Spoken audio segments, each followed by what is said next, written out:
Street Fighter 6! Greetings, everyone, and welcome back, Destroyers, to, well, Street Fighter 6. So I'd like to thank each and every one of you for stopping by today and tonight. And as always, remember, from now until forever, that we are destruction.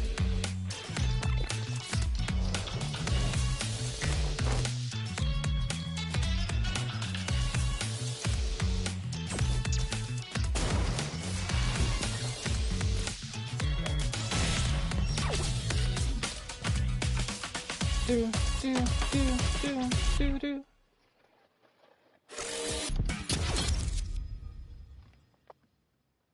So without further ado,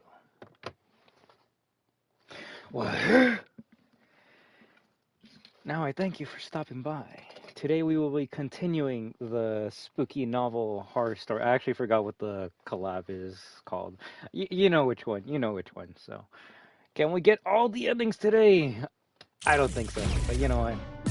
I think that would actually make for a pretty fun time if we come back every day of the week to try and finish this 100%. And, you know, maybe we'll have some fights afterwards. But, yeah, we're going to see if we can 100% the spooky story today. I definitely wasn't grinding XP on my own time. No, that's definitely not the case. Can I actually pick another story in here? Oh yeah, there we go.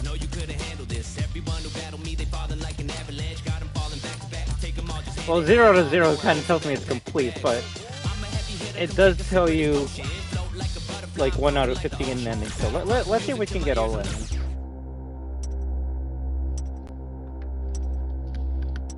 A nice spooky visual novel for November.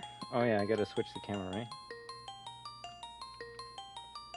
Welcome to the Kung Fu Kong Villa. During your time here, you'll be going by the name of Max. What is it with, like, fighting games making your main character Max? We were, like, called Max in, like, Tekken 8. Now we're Max in here. I guess we're maxing out these puns, huh? Alright. I don't think we can continue. Oh, we might as well just start from a new game.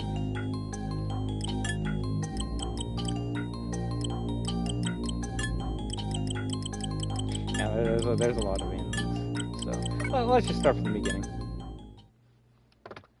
Let's go. The greatest update of Street Fighter 6's history. I hope they give us more of this. When I came to, I found myself in front of a fancy building. This is the Kung Fu Kong Villa Resort. A girl appearing as a blue silhouette spoke to me in a friendly voice. A resort. It all came back to me as I considered what she said. Kung Fu Kong Corporation, a renowned martial arts conglomerate, runs this facility for fighters from all over. As a fighter myself, I had been invited here. We appear as blue silhouettes to hide our true identities and prevent needless confrontations between red-blooded fighters. I'm a guest at this resort too. I go by Grace here. What's your name? I wonder if she's Seabutter. I don't know. She asked, my mind searched for the answer. I'm Max. Nice to meet you. Grace chuckled in response. Well, let's get going. The glass door in front of us gleamed brightly in the evening twilight, as if beckoning us to use it. We're probably going to take the different option this time. From this moment on, I would spend the night here using Max as my alias. A wave of excitement for what awaited me washed up my body as I pushed open the door.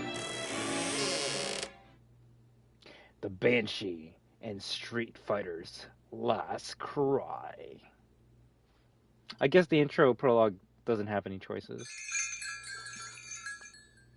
If anything, we'll see where's the first choice. Welcome, Max and Grace, I presume? A man of medium build greeted us in the spacious entrance.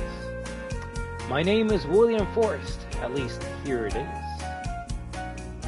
The apron he wore and his calm demeanor gave him the appearance of resort management, but he was also a guest. I've been visiting here for a long time, so they put me in charge of managing things while I'm present. He then took a moment to explain a few things to Grayson, as it was her first time visiting. Let's go over some ground rules. First, no snooping around in other businesses. Second, just because we're all fighters doesn't mean you can go around picking fights. Fighters took on new identities here in order to unwind and relax. As long as you follow those simple rules, feel free to do as you like. There's a game room and a billiard room, and the food here is quite good. William added, winking, as if he had just sealed a great deal. And here are your room keys. A voice called from behind the reception desk nearby. A woman in an apron similar to William stood there, smiling gently. That's Colleen! Like me, she's a veteran around here and helps out with things behind the scenes. At the mention of her name, Colleen nodded politely. A whiteboard in front of the reception listed all the room numbers and the guests currently staying at the resort. Max, your room is 206, Grace 207. She explained as she handed us our keys. The guest rooms are upstairs on the second floor. They should be ready for you, but since dinner is about to be served, you can wait in the lounge if you'd like. Colleen suggested pointing to the area next to the stairs. The lounge was cozy, furnished with a rustic fireplace. A large coffee table was surrounded by sofas, enough to sit about 10 people. True to its name, it seemed like the perfect place to relax and chat.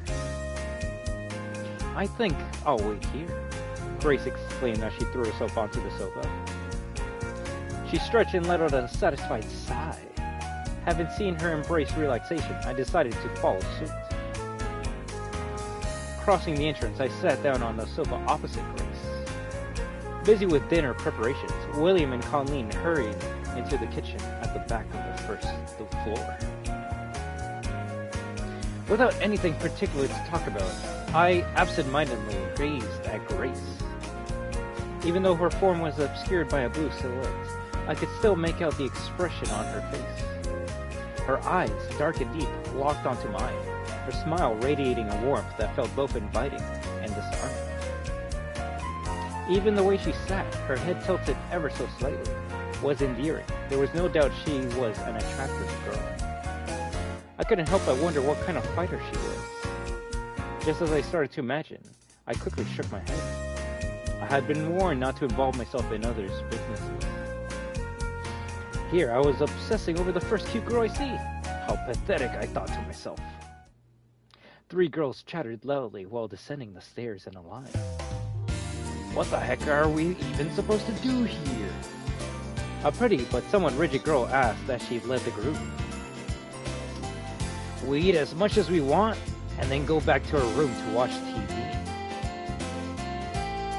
replied the smiling girl trailing along, who had a round, jolly appearance. Round jolly. The bespectacled tomboyish girl in the middle shrugged her shoulders in exasperation. Might as well get some use out of the TV after Debbie was so annoying about getting a room with one. I said I was sorry, Molly. Debbie responded apologetically, absent-mindedly practicing her sumo as she did. I don't want to miss the sumo tournament, that's all. Honestly, why would you waste your time here watching TV? The pretty girl responded, furrowing her eyebrows. There's no reason to get so angry, Tiffany, Debbie exclaimed. Suddenly, Grace asked me softly, all 3 of them are pretty cute, huh? Which one would you choose? I faltered. Was she talking about a sparring partner? Or a date? Unsure, I hesitated before responding. Oh, it actually tells us what we chose last time. Okay. Oh, I mean, I kind of already know what we chose last time, but let's go for boring picks. D, I prefer someone like you. Hehe, you've got a type. Okay, so she says the same thing. Boring. Grace joked as she squinted her eyes playfully, knowing she was getting a rise out of me. But you know, that's not allowed, right? We can't go around picking fights, remember? Oh, you meant as a sparring partner. That's right, we're all fighters here after all. What did you think I meant? Oh, I mean... My response trailed off awkwardly. I wonder if any of those choices even matter then.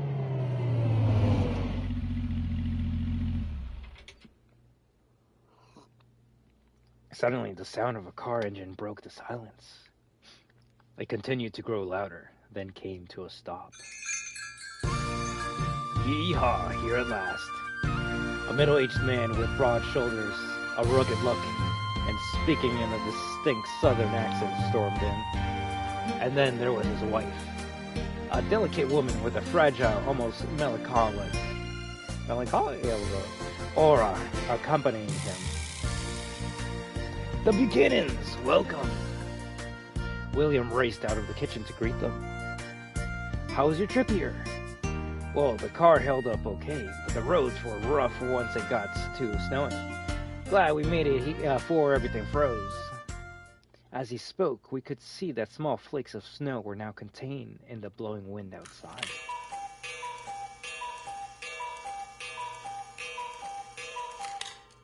The cuckoo clock on the wall by the entrance squawked 7 times. It was already 7 p.m. The time when we go to eat. William, shall we start serving dinner? Asked the petite woman who approached from across the room. She was dressed in a work uniform, suggesting her position was to help around the resort. Ah, yes, Abby, please, if you will. Abby replied with a cheerful, uh-huh, and led us to the dining hall. Oh, shit. The dining hall was spacious, filled with tables covered in white cotton cloths, each one evenly spaced apart. The trio of girls from before and the Buchanans took their seats at their respective tables. It seemed everyone assumed Grace and I were a couple, as we were seated across from each other at the same table. I can't wait! Grace smiled across the table, her eyes shining. Yeah, me too. Seems like the food here is pretty famous. I added as she tilted her head slightly in response. It's not just the food, she said with a smile. I get the feeling something's about to happen, don't you? About to happen? Like what? Feels like we've all come here and become people just a little bit different than our usual selves. For some reason, it feels like we have a part to play. A part to play? I looked over at William, who was prepping at the kitchen counter. You mean like we'll all start helping out at the resort like William? Yeah, something like that. Grace replied while nodding. I think being with you is also part of it. Something might happen to us together. The thought that I might have a greater purpose here made a fresh wave of excitement wash over me. I grinned. That must mean our parts to play are as lovers, maybe? Yeah. Oh yeah, didn't she say, who knows, maybe? Yeah. Shoot your shot, right? Shoot your shot. That must mean your part here is to guide me.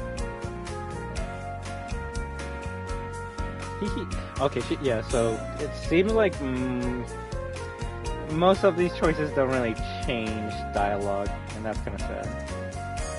A mysterious smile curled on her lips. She's the bad guy. Before I realized, dinner had come to an end. Did you even eat? I was so focused on chatting, I barely noticed the food. Nothing better than a cup of tea after a meal. I don't know. Coffee, Coca-Cola, maybe alcohol. I don't know. You don't always need tea. A man approached our table. With his sleeveless shirt showing off his beefy arms, he carried 2 cups filled near to spilling. He set the tea down, half of it spilling onto the table, and then gave a thumbs up with his calloused hand. Everyone says I make a killer cup. He introduced himself as Bobby. Like Abby, he helped out around the resort.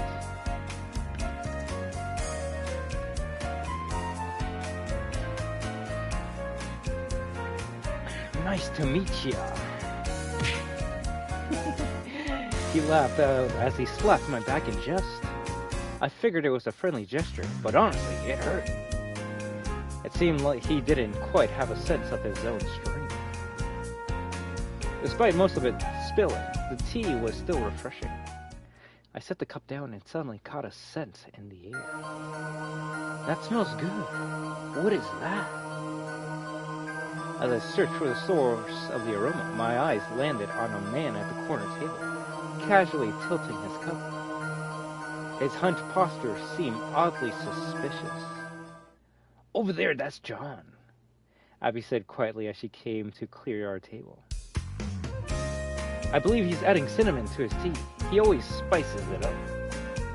The resort boasted an array of tea options where adding milk and lemon was only the beginning. Shall we? Prompted by Grace, we left the dining hall.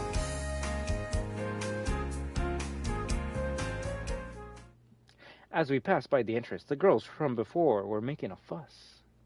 It was outside our window, Molly exclaimed as she furrowed her brow in confusion. I'm sure it wasn't there before dinner, Debbie added in dismay. I made sure the door and windows were locked, Tiffany chimed in, bristling. Please calm down. There's no need to worry. You found this outside your window, you say? William was holding a piece of paper in his hand. Intrigued, I leaned in to take a closer look. The following was written.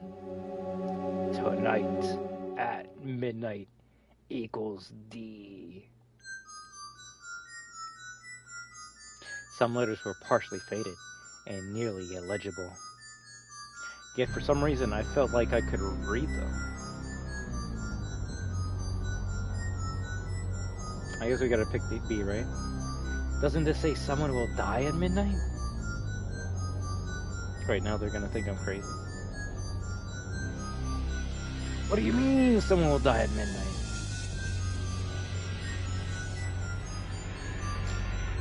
Cool. That's so scary. Debbie panicked, her pudgy hands covering her mouth. Okay, like, why do they always have to, like, describe Debbie as fat? Come on, guys. Come on. Also, why are you, like, avoiding the word? Whatever. This must be a joke, said Tiffany harshly. She looked at me with a hard stare. Cornered, I held my hands defensively. Someone will die at midnight. I don't even know why I interpreted it that way. It was like a strange sense of deja vu, like this had all happened before, or maybe it's all predetermined, like an endless cycle, and it will all happen again. What's going on down there? The Buchanans came downstairs and joined the conversation. Chase took the paper from William's hand and snorted. They stuck this to the second floor window without no ladder or nothing? They must be out of their mind. Apparently the window next room was too far away to reach just by hand. The wind must have blown it in from somewhere and got it stuck up there. He had a point. That was indeed a possibility.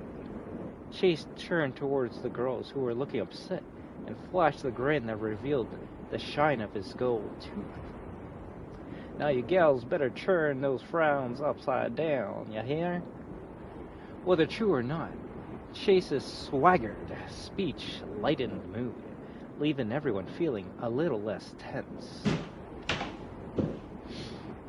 The girls headed back to the room as they muttered while William returned to cleaning up. I don't think we got this far. For some reason, I found myself sitting down on the sofa in the lounge with the Buchanans. Thanks for calming everyone down back there. Ha ha! That's what I'm here for, friend, Chase said with a smug expression pasted on his face. Well, I might not look like it, but I'm the head honcho of a big old team back home. And when you're leading, you can't let even the littlest problem slide, you get me? He gave off a somewhat shady impression, but maybe there was more to him than meets the eye. Chase leaned forward as I couldn't help but be impressed. Someone like you, a youngin', I can whip you into shape and make you something real special. I gulped. Really? You're damn straight I can. Join the team, train up a bit, and you'll be a hot shot. Lickety-split. I wasn't sure what kind of team it was, but the idea of being a leader sounded pretty cool. Chase continued pressing me. How about it, Max? Want to join me? I considered for a moment before answering. Can you sign me up? Sorry, don't think so. Sure, I can be a leader. Why not? Sign me up!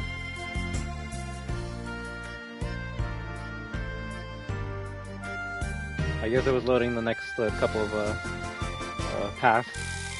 Yeehaw! Yeah, I'm not going wild. Chase puffed up his chest with a grin. Then it's a deal. We better get moving.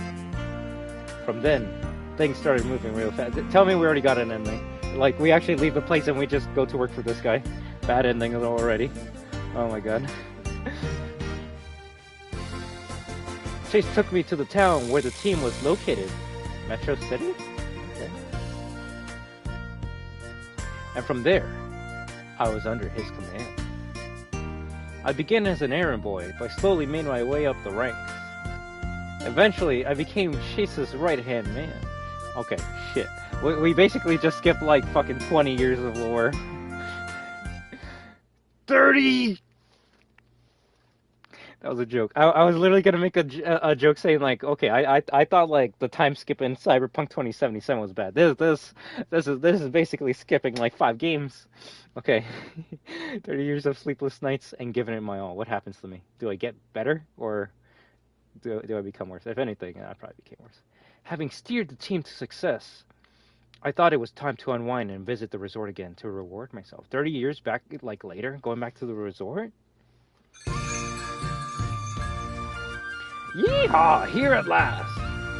My car fought through the blizzard to reach its destination. A few guests were already at the resort, it seemed. Little did I know, this was just the beginning. It was going to be a long, harrowing night. Yeehaw! I'm the leader. Tell me we got the ending where we became a leader. We left the resort. We said, fuck this mystery. I want to be a leader.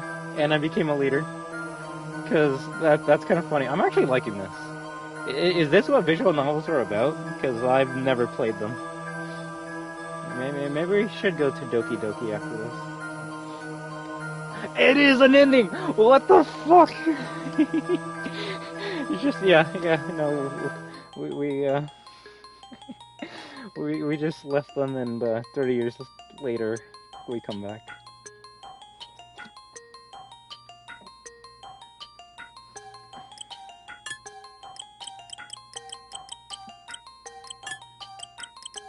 I guess if we wanted to get by this downtown route, if we want to get by this quickly, instead of like starting from the beginning, we just go to where we can make a choice. So the invitation, I believe the invitation is where we should go, and then I say no thank you. It's actually kind of fun.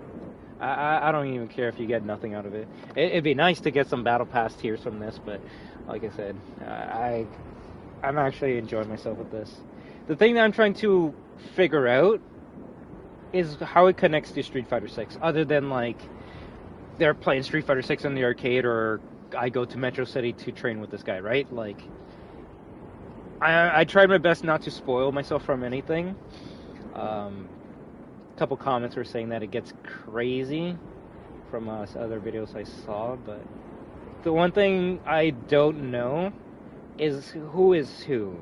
Because, like, it seems like Street Fighter characters might actually be these characters. Like, Ryu could be that guy, but because they're all in blue silhouettes, he's Max, right? So, I'm actually wondering, like, if it's going to be revealed who's who. I doubt they're going to show off any new characters or any teasers for characters from Season 4. If anything, it'd be nice if they just said, screw it, we're just putting all characters from Street Fighter universe in here. That way they could just go wild with it.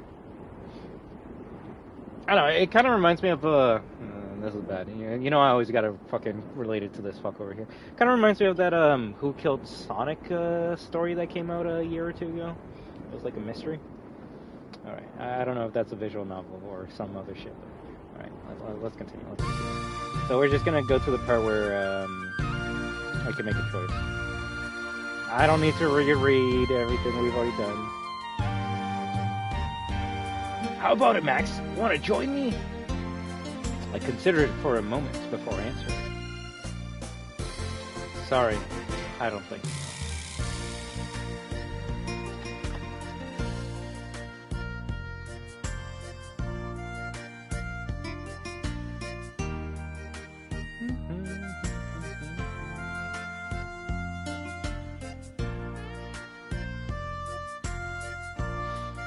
I couldn't agree with something I knew nothing about.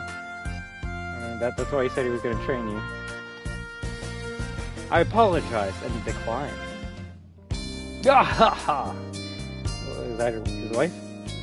Amber Buchanan laughed. I must apologize on behalf of my husband. He always gets like this whenever he sees someone he thinks he can use. You were going to use me? Come on now! Chase's face tensed up, like he just sucked on a lemon. Also, I hope we can actually unlock the music in this story once we finish it. Huh? Grace turned her gaze to the window and let out a noise. I think a little animal just ran by or something. I also glanced over. The snow and wind were picking up outside. A flicker of light reflected off the landscape outside. The headlights of a car. That's not an animal. Seems like a car. More characters are being added to the story. The car drew closer, and the entrance door opened. The fuck is this guy? This has to be Rashid. I don't know.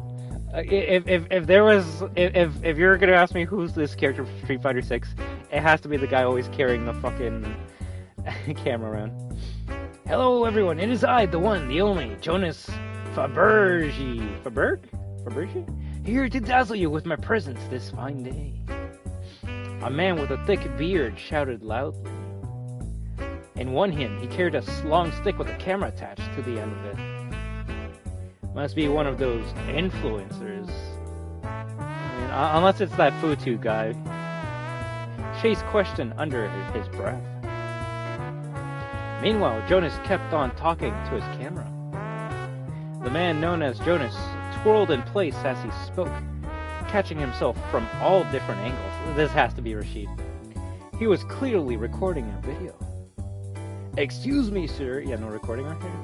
William proclaimed as he rushed over. Could you please refrain from recording in the lobby? You need special permission to do so. The tone in William's voice was more stern than usual. Ah, sorry, my man. Jonas shrugged and quickly put his camera away. Having finished his check-in, Jonas walked into the lounge, without a hint of shame. Watch out, coming through. His tanned face looked tough, but the grin on his bearded lips seemed rather shallow. He plopped down next to Grace without even asking. Call me Jonas. My channel is called Fight It. I do vids and streams. You probably checked out my stuff before, right? Haha. His Fight It channel, as the name suggests, hosted footage of battles between fighters. I fought all kinds of opponents. Beefhead wrestlers, you name it. Jonas bragged, clearly proud of his accomplishments. But fighting is against the rules here, right? For a moment, I thought I saw Jonas's eyes narrow. But just as quickly, he returned to his usual light-hearted tone and continued talking. Of course! This is a place for fighters to chill, you know? Random fights, totally off limits. I get that, but... He leaned in and lowered his voice, as if sharing a secret. But we're all still fighters. I've heard some gnarly stuff happens on the down low. Interesting. Maybe this place wasn't all tea and biscuits after all. Jonas flashed a sly grin and continued. Plus, there are other rumors about this resort. Other rumors? Jonas stroked his beard, letting silence linger. Ever heard of the Banshee? Oh, it's called the Banshee's Last Cry, Street Fighter's Last Cry or something? It's some shit. It's some shit. It's a freaky creature with sharp blades of wind that can, like, slice people up. Really? I don't know. A creature said to live in the woods. The Banshee. It was a local folktale around these parts. It lurks in the woods with its long, scythe-like nails. Man, the wind's going tonight. Perfect Banshee weather. Jonas said as if he was telling a ghost story. I gulped. Have you come here to film it? I asked. He shook his head. Nah, I'm just here to vibe like everyone else. But hey, if I catch something cool, I got my camera. Please, let's keep the filming to a minimum. William interrupted, his tone firm as he appeared seemingly out of nowhere. Ahaha! Right. Jonas replied, scratching his head awkwardly. The conversation shifted to getting drinks, but I stood up alone, quietly excusing myself. To be honest, I've been fighting the urge to take a leak. No, don't fight the urge. You don't want to explode. No. The bathroom was just down the stairs. The Banshee, huh? It sounded ridiculous, but in a place like this, with the storm raging outside, I'm not sure if I'd be so surprised if something really did pop out. As I was taking care of business, a chill ran down my spine. And that's when I heard something. A scream so haunting, it seemed to come from another world. What was that? I panicked and burst out of the bathroom. I wasn't sure, but I had a feeling it came from the game room. As I nervously made my way down the hallway, a shadow suddenly appeared in front of me. Whoa! I gasped in shock. It was Bobby! He was panting heavily, clearly flustered. Bobby, I heard a scream. He responded quickly before I could say anything else. Yeah, I heard it too. From the billiard room, I think. Bobby's finger pointed at the far end of the game room.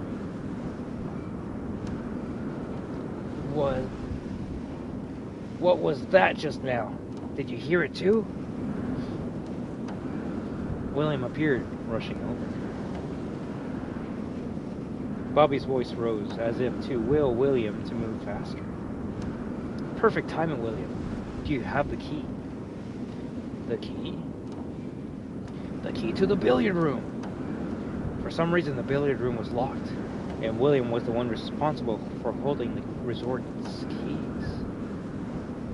Bobby was apparently aware of this. In fact, he had just been going to find William to get the key. Are you sure you heard the scream from in there?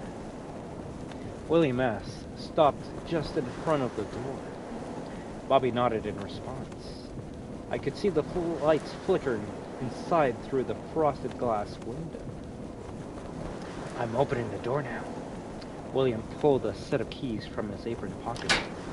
He released the lock with a small metallic click. After a brief pause, he turned the doorknob.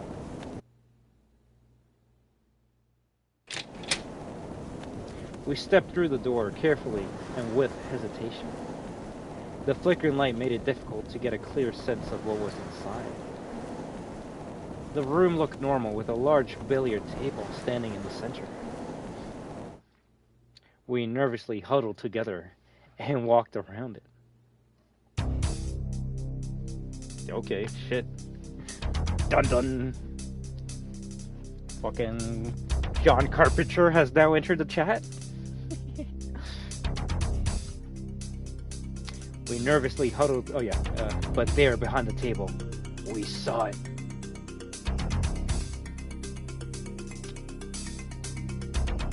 Holy shit! Okay, maybe we should have actually played this in fucking Halloween. This is actually getting kind of scary. Yo, watch Street Fighter 6 is actually scarier than Resident Evil 9. I'm calling it right now.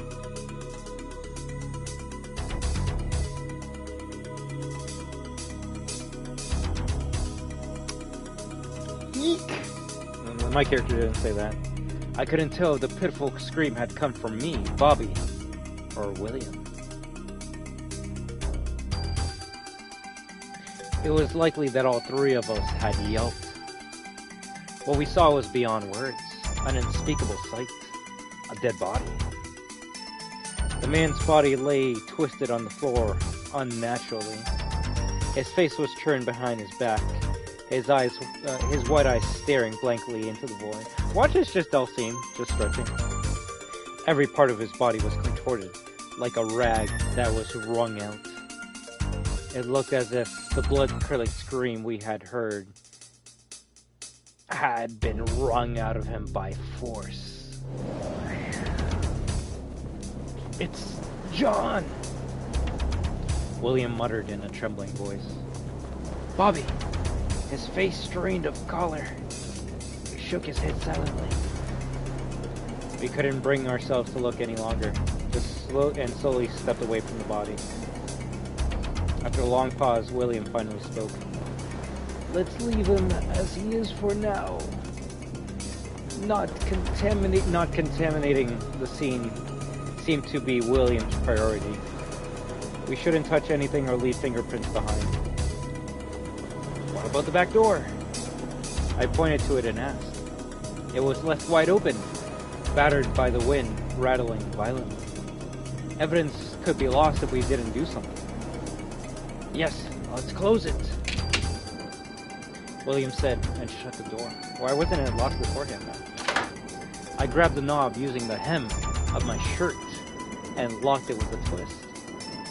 Is that what this is called? The hem of the shirt?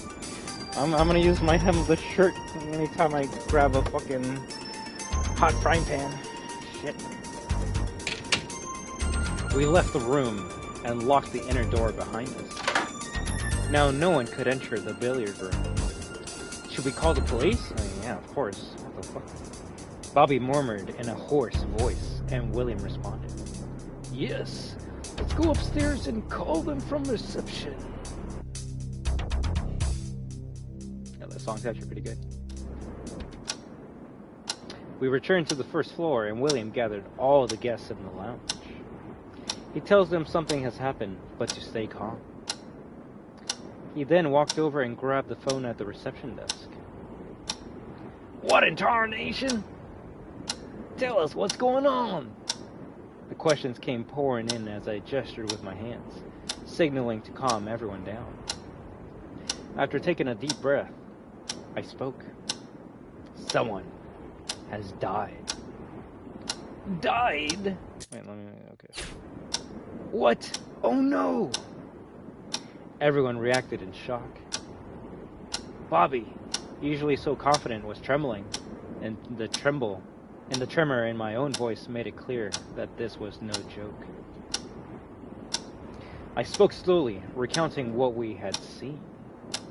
The person who has died was likely John. The inner door to the billiard room had been locked. The back door leading outside had been left wide open. Are you saying it was murder? Jonas asked, sounding serious. Could you have been mistaken? Colleen inquired. She spoke as if she was trying to will that to be the case. I shook my head. I recalled the unnaturally twisted body. His neck twisted around to the back. His empty white eyes staring vacantly. The entire body was twisted like a rag, as if someone had gripped the doll and wrung it with all their strength. Who would be strong enough to do that, though? Like Zangief? JP? Bison? ... A hush settled over Akuma. Each person struggled to comprehend the situation. It's no use. It's no use! William's voice shattered the silence. The phone lines are down. The storm must have knocked them all out. He muttered, shaking his head with a grim expression. Y'all can try using my cell phone. Chase stood up and offered his cell phone to William. Clouded with concern, Chase's face dropped. What? No signal? That's right, William said with a sigh. We've intentionally made sure cell phones don't get service up here to help everyone disconnect and relax. We could drive to a spot with a signal, Jonas suggested. No, the roads are likely frozen solid, William said bitterly. If we got in an accident, we'd be stranded. The storm was strengthening by the minute. The surroundings of the resort had disappeared into darkness, and a blinding snowstorm obscured any view. Okay, real shit, maybe I'm actually getting more into this than like I really thought I would, because I'm just thinking what I would do if I was in this situation. Like, if we were all in the lounge room and someone told me, yo, there's been a murder, someone here is killing someone, I actually don't know what I would do. I'd be like, well, I'm sleeping in the fucking lounge, and I'm making sure no one's getting near me. No one's getting near me. But then it's like, you fall asleep, and that's when you wake up with a knife in your fucking chest, right? Damn. The storm was strengthening by the minute. The surroundings of the resort had disappeared into darkness, and the blinding snowstorm obscured any view. Venturing outside recklessly didn't seem like a wise choice.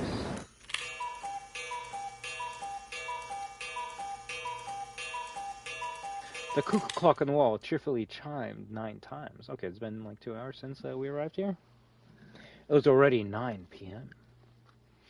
Someone will die at midnight. Well, I mean, they already died. Someone muttered quietly. I froze. Without thinking, I pulled the note I had absentmindedly put in my pocket. Could it have something to do with John's death? It's not even midnight yet. Does that mean the killer jumped the gun? Molly said, the bespectacled girl on the verge of tears. I'm gonna keep on messing up that word. This is awful. A murderer? Where did they go? Abby's voice pitched with panic as she spoke. Unease began to spread through the room.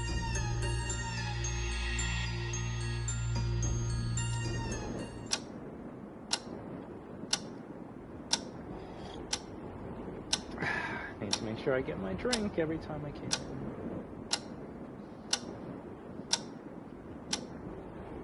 I can't take this anymore. Debbie shrieked, her voice shrill and desperate. What is even happening? I want to go home. Calm down, Debbie. Tiffany tried to soothe her, but even her typically composed demeanor couldn't mask the worry in her eyes. That's right. Let's all calm down. A quiet voice suddenly spoke, interrupting the chaos. It was Grace. She looked around at everyone and continued. Even if the note is a threat, the killer may have deliberately written the wrong time to distract us. There's no point in dwelling on her.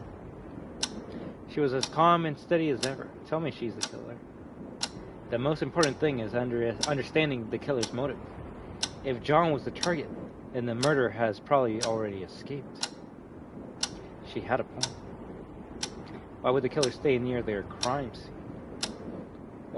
What we need to consider is the worst case scenario. Grace paused, then looked around at everyone again. What do you mean, worst case scenario? Chase asked. Grace took a deep breath, then replied, that someone else here is the next target. A murmur spread through the group. I picked up where Grace left off. If they are targeting someone else, then the killer might be hiding nearby. Exactly. If I were the killer, that's what I'd do. Grace said, nodding. Someone else? Ah! Debbie screamed again. Nothing's for certain. We're just considering all possibilities here. William said calmly, taking charge of the conversation. For now, let's check all the doors and windows. Good thinking. Alrighty, fellas, follow me. Chase took charge, showing off his leadership expertise. This is what a leader is supposed to do, he said, flashing a smug grin at the girls. Considering the situation, I decided that I should help out. Let's start from the second floor, William suggested as we gathered in front of the stairs. William, Chase, Bobby, Jonas, and me. 5 of us in total. Be careful, Grace said quietly, waving her hand to send us off. We nodded and began climbing the stairs.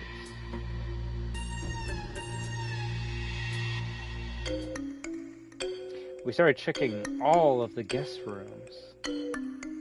We opened every door and inspected inside each one.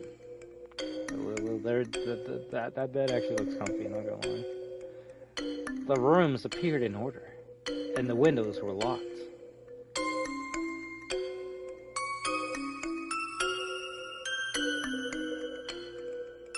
Is that how showers in a resort look like in Japan? Huh. The showers were all clear too.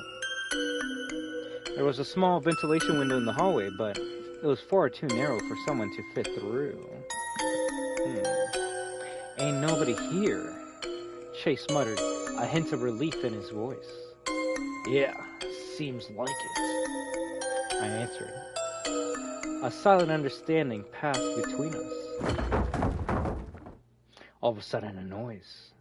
It came from inside one of the rooms. What? What was that? Chase stuttered.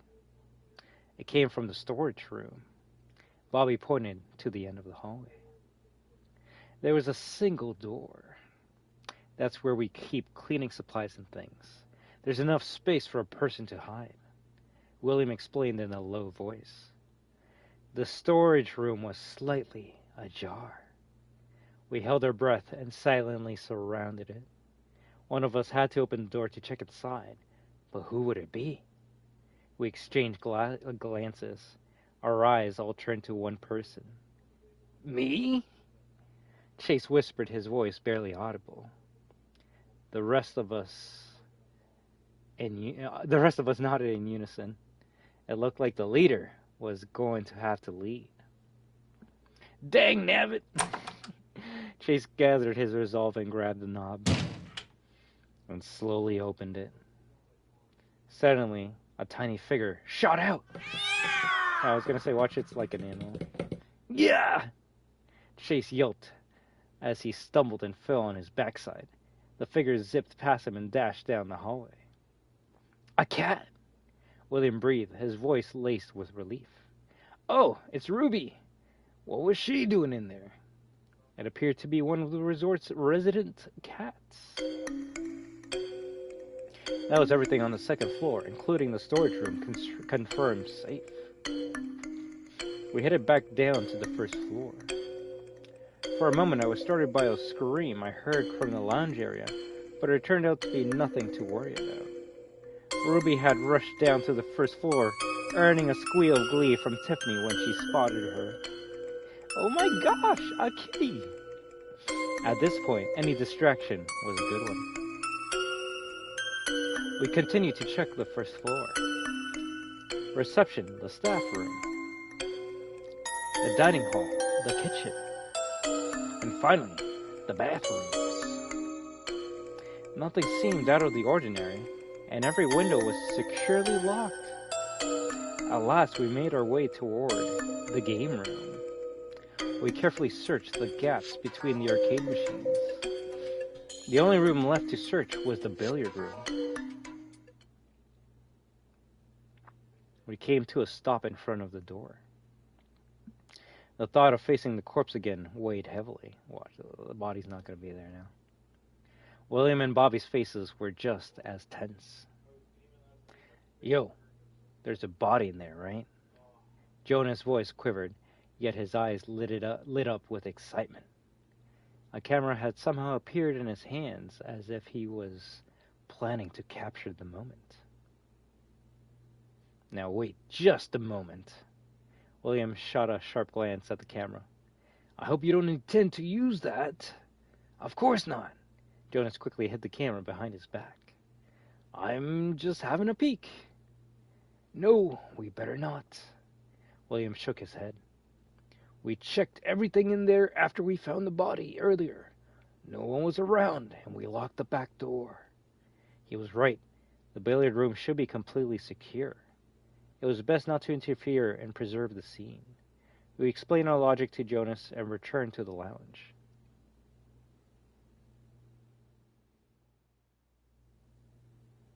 There was no sign of anything unusual within the resort.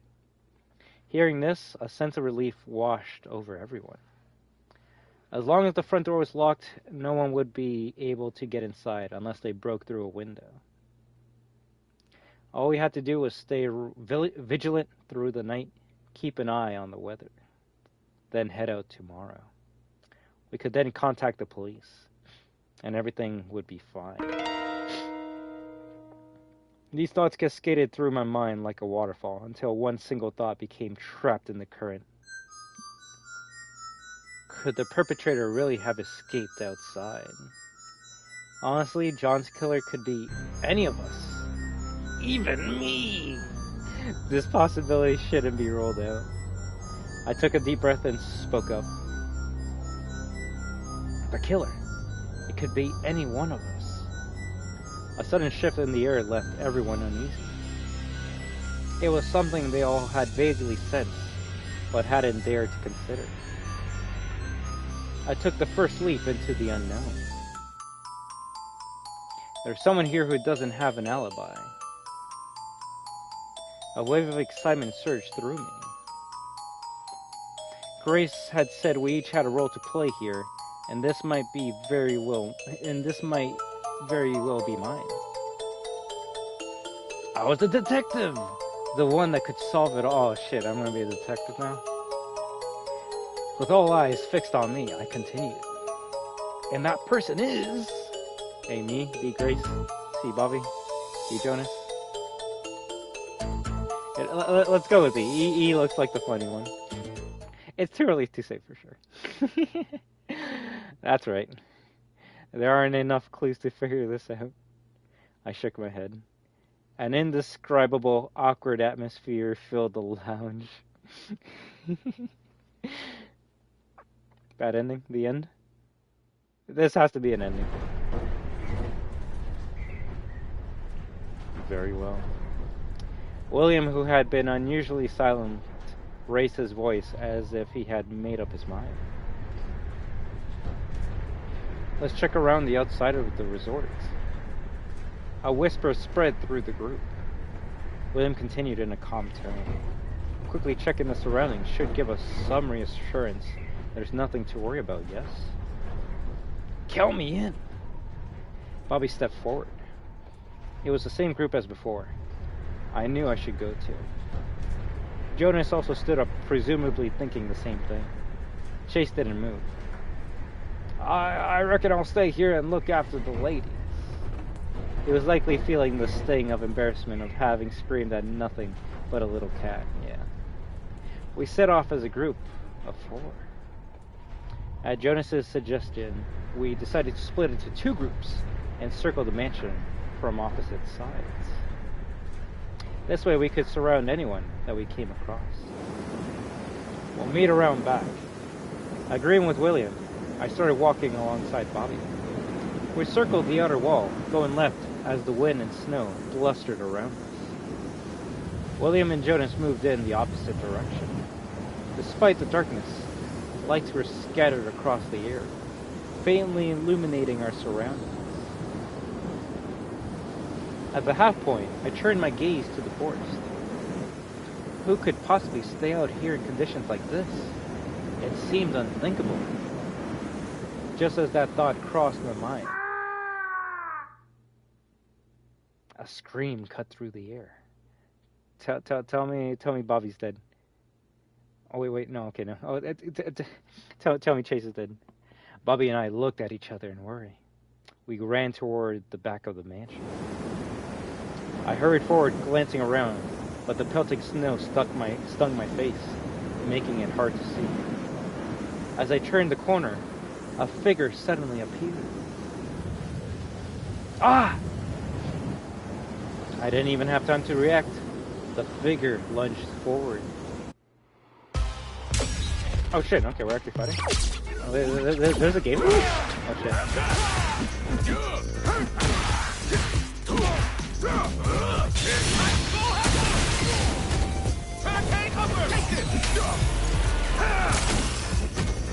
Oh, tell me my perks actually work. Okay. It looks like the perks actually work. That's the done. I wonder if that actually would be a pretty tough fight if you weren't leveled up at all. If anything, maybe it changes if you lose as well. In the heat of the moment, I somehow took my opponent down. I knelt down, unable to believe my eyes. William! The figure that had lunch with me. It was him. Ugh! Groaning, William spoke in broken sentences. He explained that he had been suddenly hit from behind during his patrol. And right after that, I ran into you. He had mistaken me for the one who had attacked them. It was simply the result of poor visibility. Was the one who hit you the murderer? Was it Jonas? Bobby asked, nearly frozen with surprise. Where is he now? The storm grew fiercer, cloaking everything in an icy veil. Jonas, are you out there? Bobby's scream echoed into the void, his voice a desperate plea, though the wilderness swallowed him whole. William fainted and only silence remained. Jonas's absence was unsettling, but considering the situation, looking for him would be futile. We should get him to safety, I said, and Bobby nodded in agreement. Together, we lifted his limp body and made our way back to the entrance.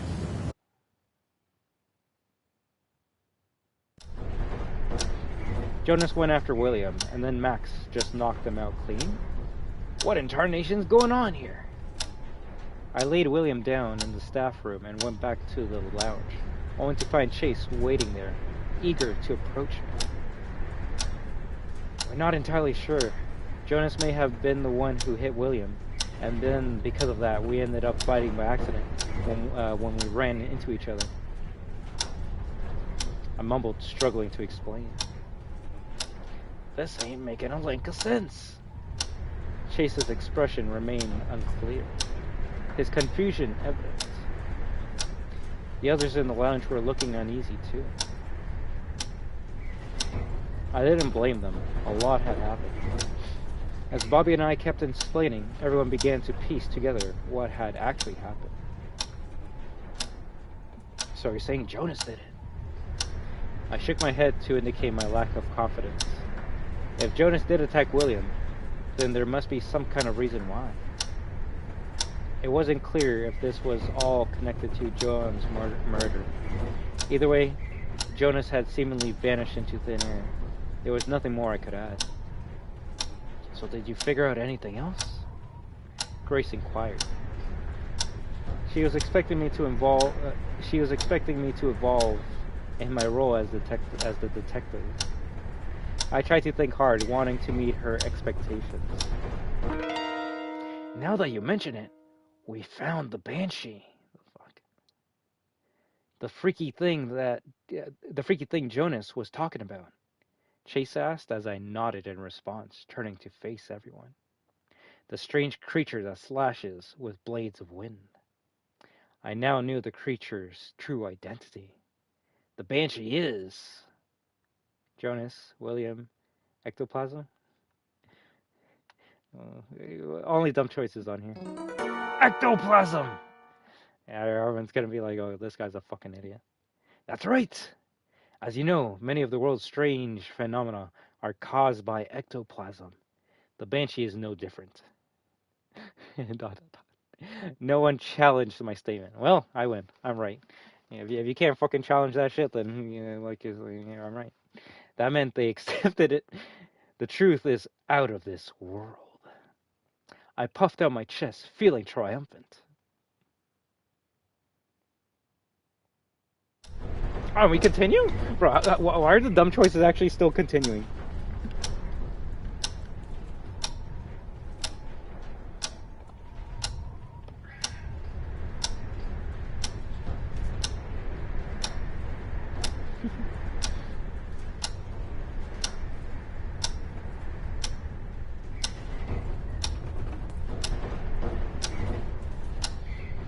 All of a sudden,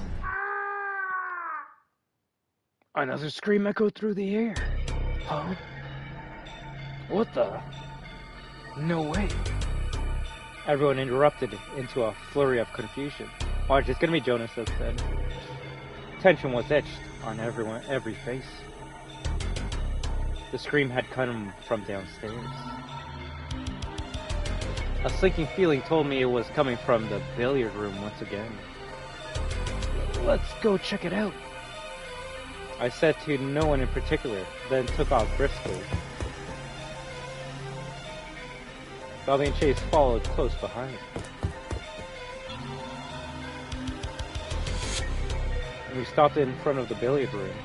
Up until now, there had been no sign of anything unusual. Not here again. I felt a sense of deja vu from the flickering lights through the frosted glass as I reached for the door handle. And then I noticed. Where's the key? Of course, William has it. Bobby responded. Should I go get it? No, ain't got time for that. Chase's voice was sharp. Are you just gonna break the room? He was right. We couldn't spare a second. It's just a dang wooden door. Break it down! Chase exclaimed. Bobby kicked the area near the handle with all of his strength. The hinges of the door whined as the lock snapped. The door swung open. We charged into the billiard room. At first glance, everything seemed unchanged. There were no signs that anyone was hiding inside. But to me, there was something different. Was the body there or not? It was the smell. The overwhelming scent of something burnt. What is that smell, bro? They burned the body. With a growing sense of unease, I circled around the billiard table in the center of the room. I didn't want to see the twisted, grotesque corpse again, but I couldn't just leave it be. And sure enough, there it was. Yeah. Did they take a fucking picture from Resident Evil 1 Remake? What is this image? Ugh! The stench of burnt flesh wafted into the air. The body was severely charred, burned beyond recognition. Ugh! What the? Yo, honestly, this is turning into a rated M game. I don't even think they can get away with this shit on Street Fighter, but we'll see. Oh, what the?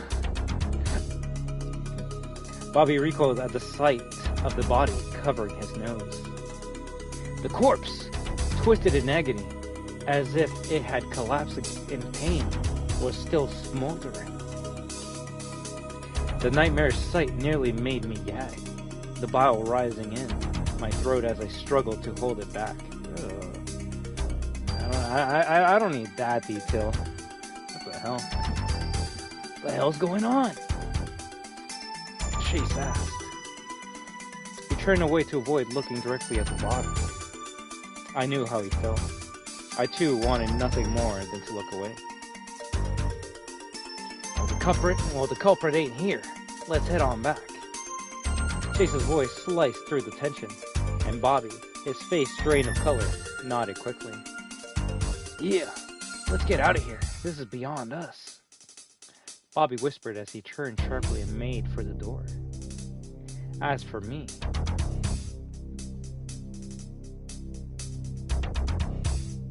I heard and followed right behind them. I forced down my disgust and stepped closer to the body. Let's go with that. I crouched down to examine the body further.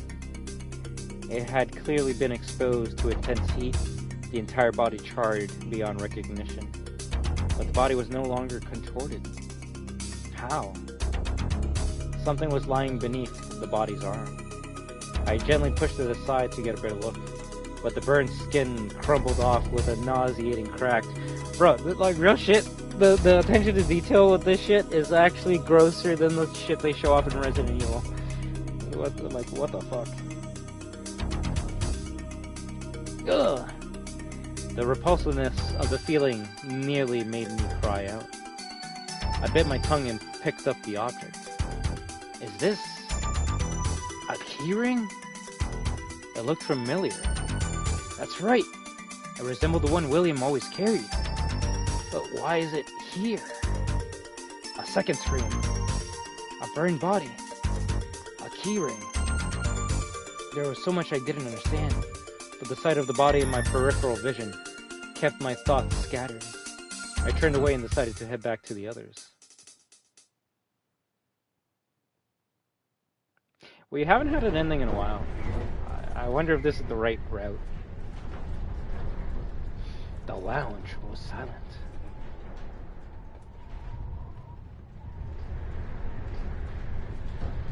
Too many terrible things had happened that night. Everyone was at a loss for what to do. Shall I get the tea brewing?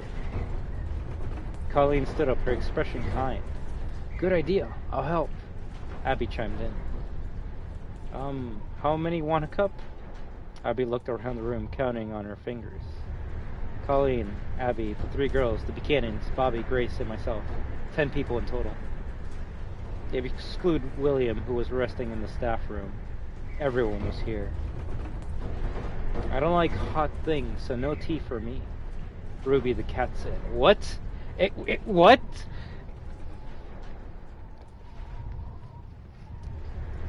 Yo, I can take a lot of things in my Street Fighter visual novel. I can take like there being banshees and like I go train with some like Southerner for like 30 years to become a leader. But as soon as you have a talking cat, no, you kind of like ruin it. You jump the shark here. You jump the shark here. What the fuck? No, I was not expecting that. I was not expecting that. What the fuck? A faint chuckle passed through the group. Well then, 10 cups, excluding the cat. I mean, no, that's good. That's good. They waited for the perfect time to just bring that out of nowhere. Abby and Colleen headed off together toward the kitchen. If anything, I gotta see a playthrough of the original game and see how similar it is to this. What a night it had been. The screams, the twisted corpse, the banshee. If I were a better detective, maybe I could piece together the puzzle and find the answer. But I had no idea. Eventually, Colleen and Abby returned and gave out the tea. The fragrant aroma from the cups seemed to ease our nerves. This is beyond us now. I recalled the words that Bobby said earlier. I agreed. What was happening here was beyond our control. Everyone returned to their rooms, locked their doors, and waited for the morning. It was the safest thing to do. I'm not sure who came up with the idea, but we all agreed it was the best course of action. I feel like we're getting an ending right now. As soon as I say we haven't got one in a while. I returned to my room, pulled the sheets over my head, and laid down on the bed. I was completely drained. As midnight drew near, I thought I heard a knock. But I stayed in bed, not moving an inch. I was done with mysteries. No more. I gave up and drifted off to sleep. If only it were a dream.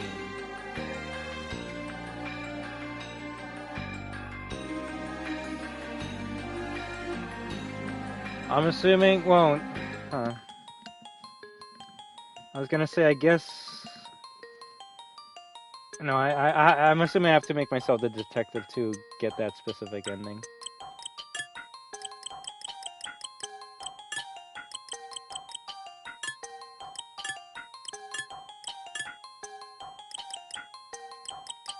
We're only missing 3.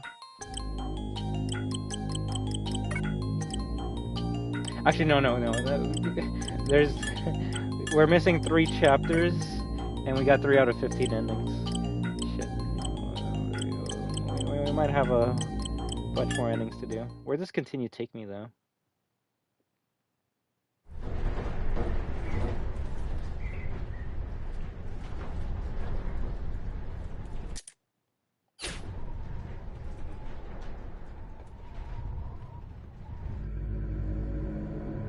You see, the thing is, this ending kind of spoiled to us that the cat talks.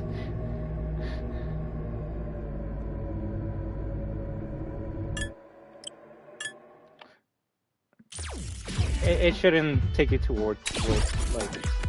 Granted, I saw that it said that, but bruh.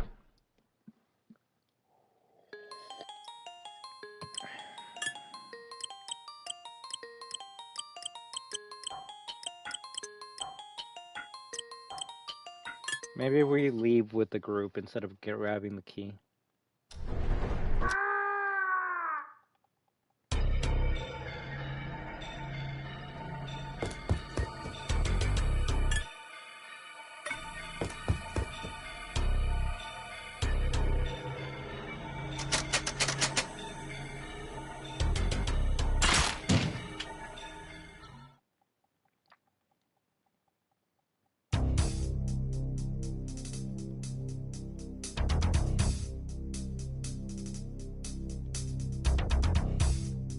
As for me, I heard and followed right behind them. Is he gonna give me the same ending? The lounge was silent. Too many terrible things had happened that night. Everyone was at a loss for what to do. Shall I get the tea brewing? Colleen stood up. Everything seems the same.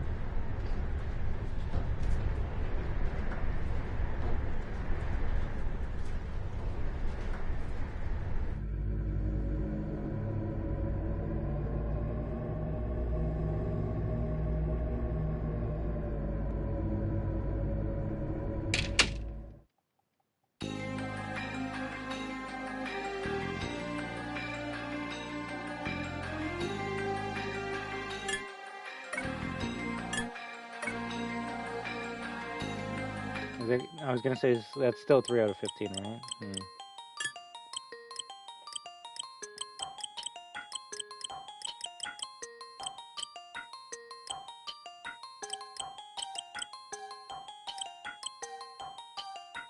Which one's the one that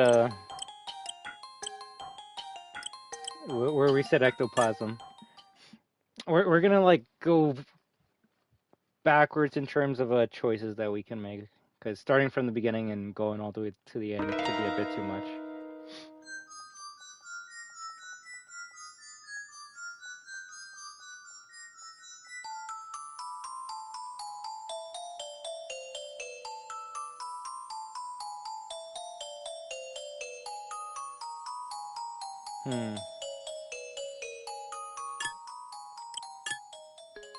Not that one.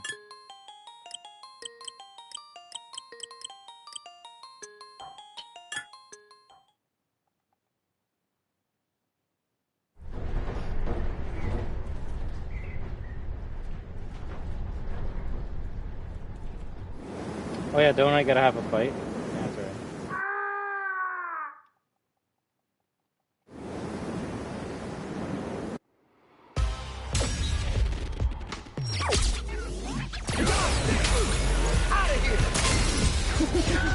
Oh, he had some shit. I should have looked at what I can get from him. I think that's new. Wait, maybe you can act. Fuck, I shouldn't.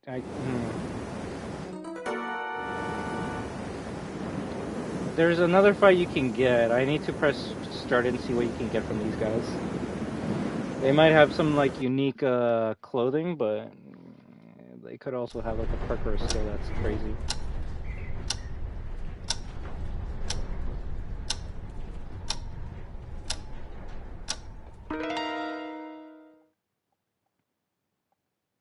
The Banshee is Jonas, William, Ectoplasm.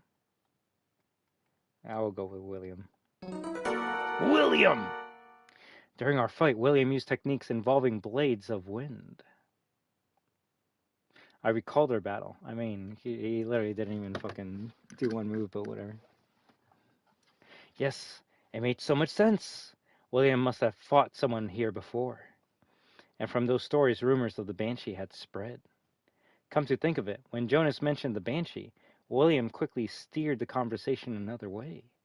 He was worried about his true identity being uncovered. Could be, I reckon.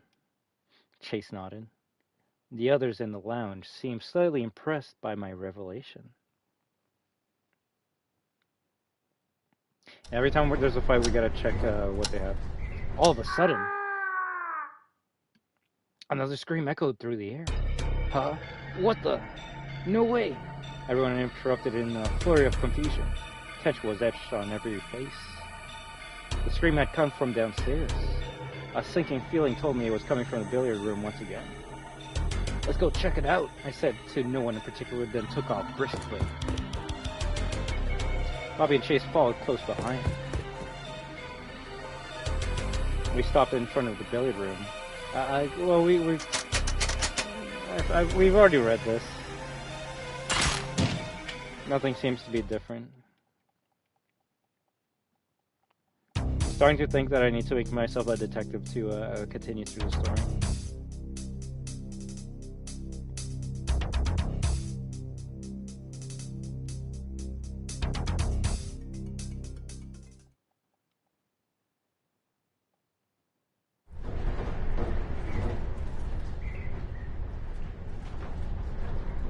I keep on getting this ending.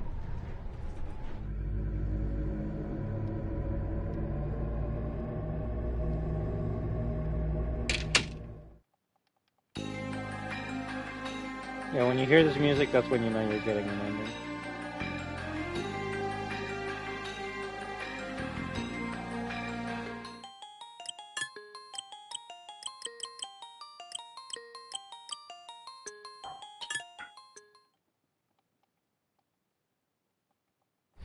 Do this again.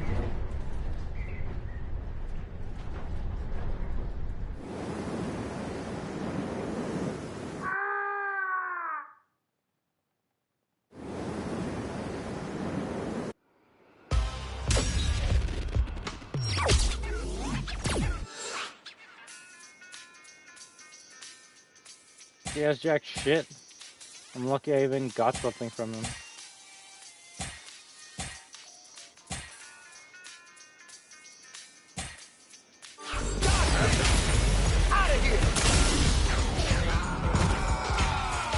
I mean, he's only level 15, so I guess you can just buy the game and start doing this right away.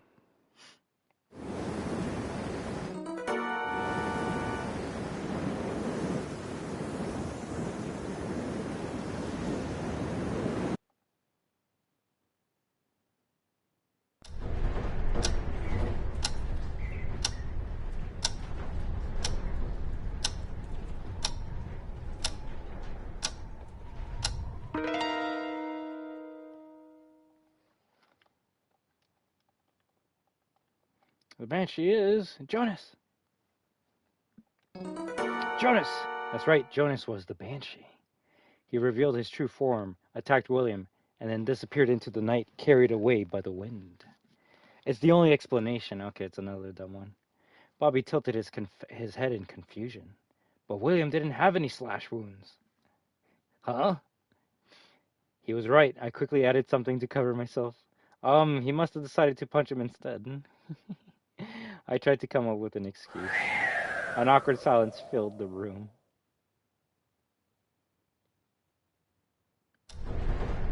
All of a sudden, yeah.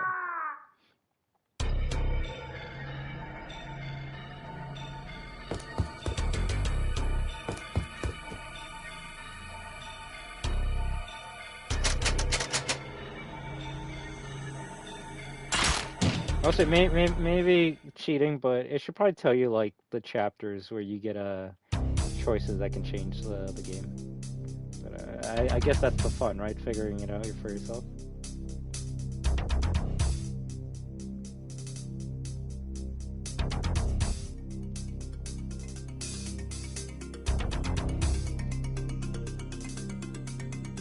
This song here reminds me of the intro to fucking Dark Cloud.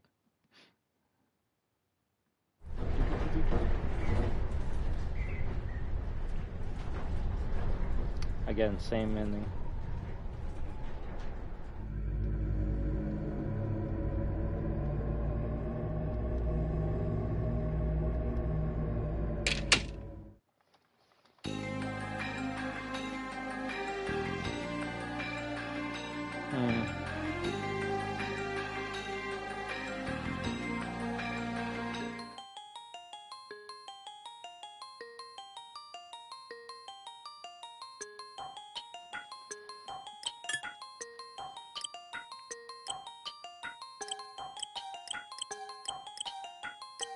Where does Banshee Road take us? That's an ending?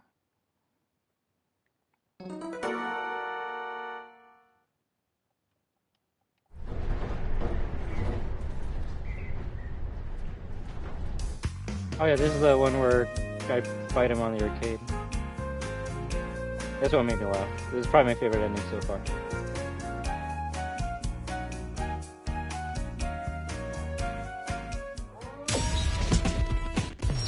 If anything, this is the trippiest fucking map in the game.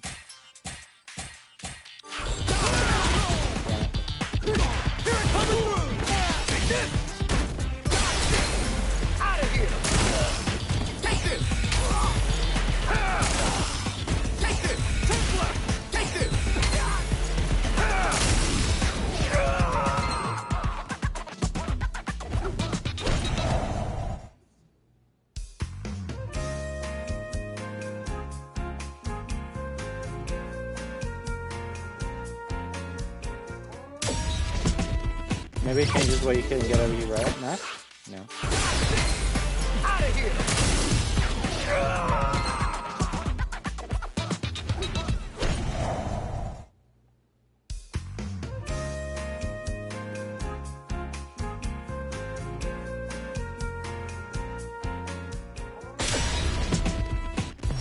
It keeps my fucking status from the last match? Cool. Whatever. Give him fucking everything, right? Stupid. I can't even get the fighting right.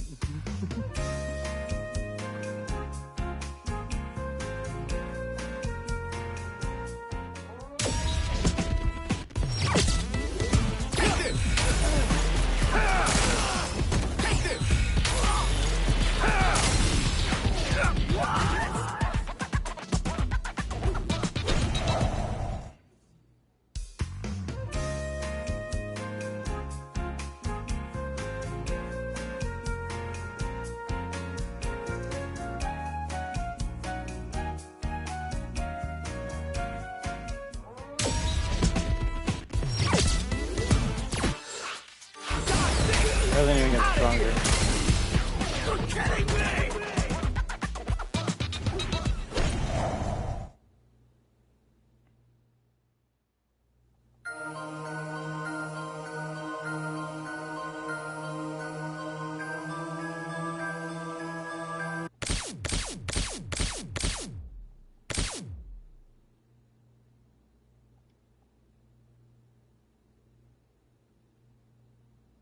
I wonder if that's making fun of something.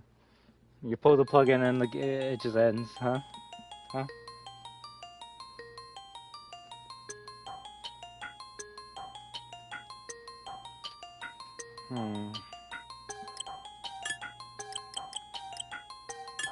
Let me go to a mysterious message and then take the route where it's like, you wanna dance? And then continue and see if I can switch something from this route.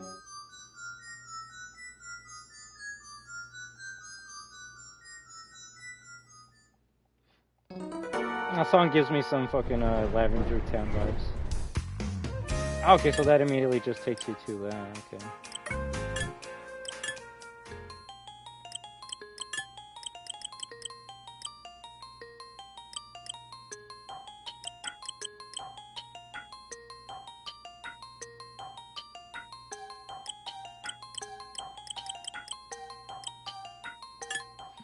I guess we just continue from this route and I'll talk when we see something new.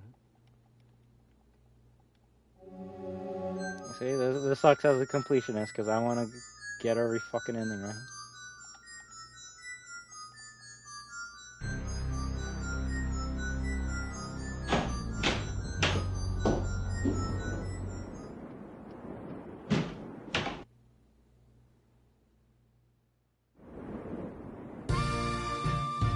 Oh, this is where we have to say like, yeah, I don't want to join you.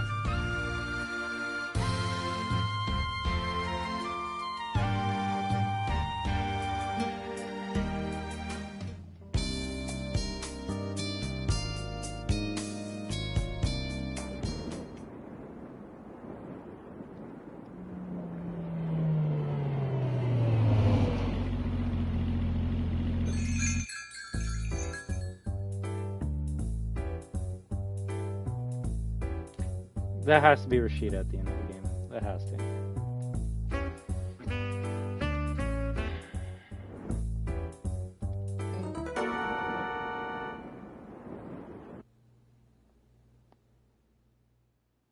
From here we can see when the next choice will be.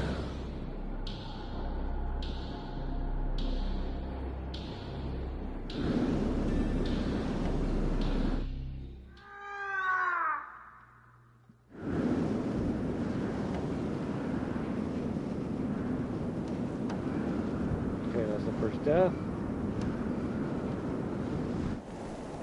I actually don't know how you get 15 fucking endings in this.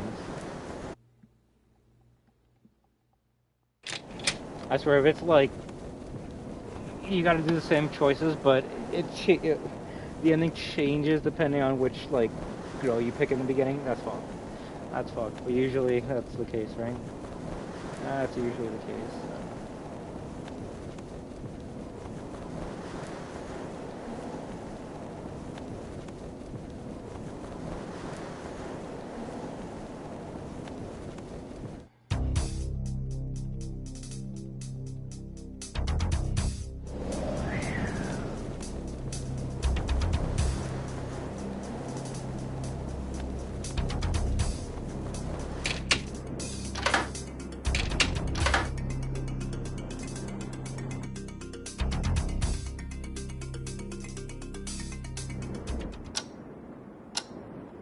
I guess this is where we can pick someone to be a detective, right?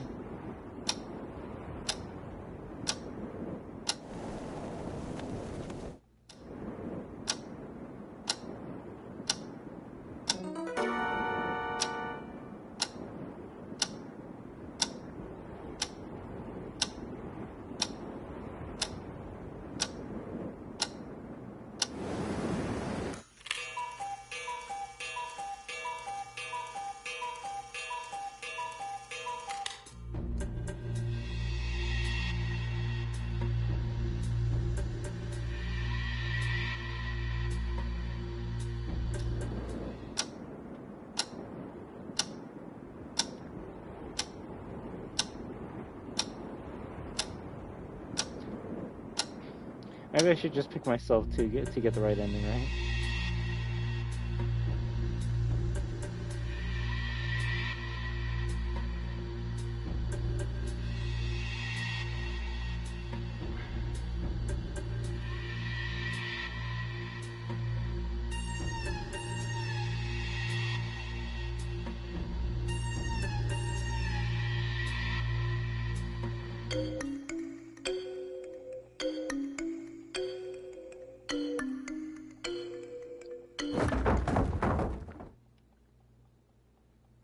I'll say it's looking like Jonas might just be a red herring. They're trying to make us think that it's Jonas. It looks like it really might be William, though. I don't know. I don't know. Ruby the Cat is actually Felicia. They're teasing a Darkstalkers crossover next season. No, what's a better one? What's a better one?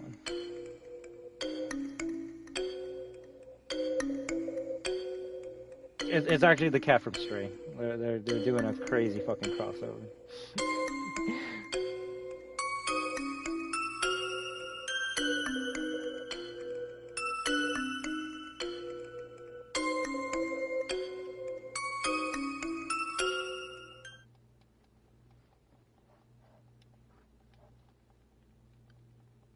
Plus, he tried to. William prevented us from going into that room again. So, Hey there, Mr. Molecule. How you doing?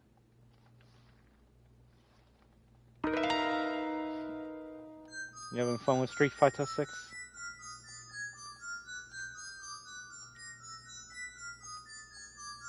See, but I wanted to pick Grace as the detective.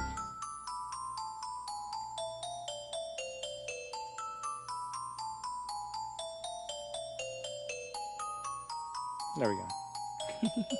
That's good to hear. That's good to hear. Me, Grace, Bobby, Jonas?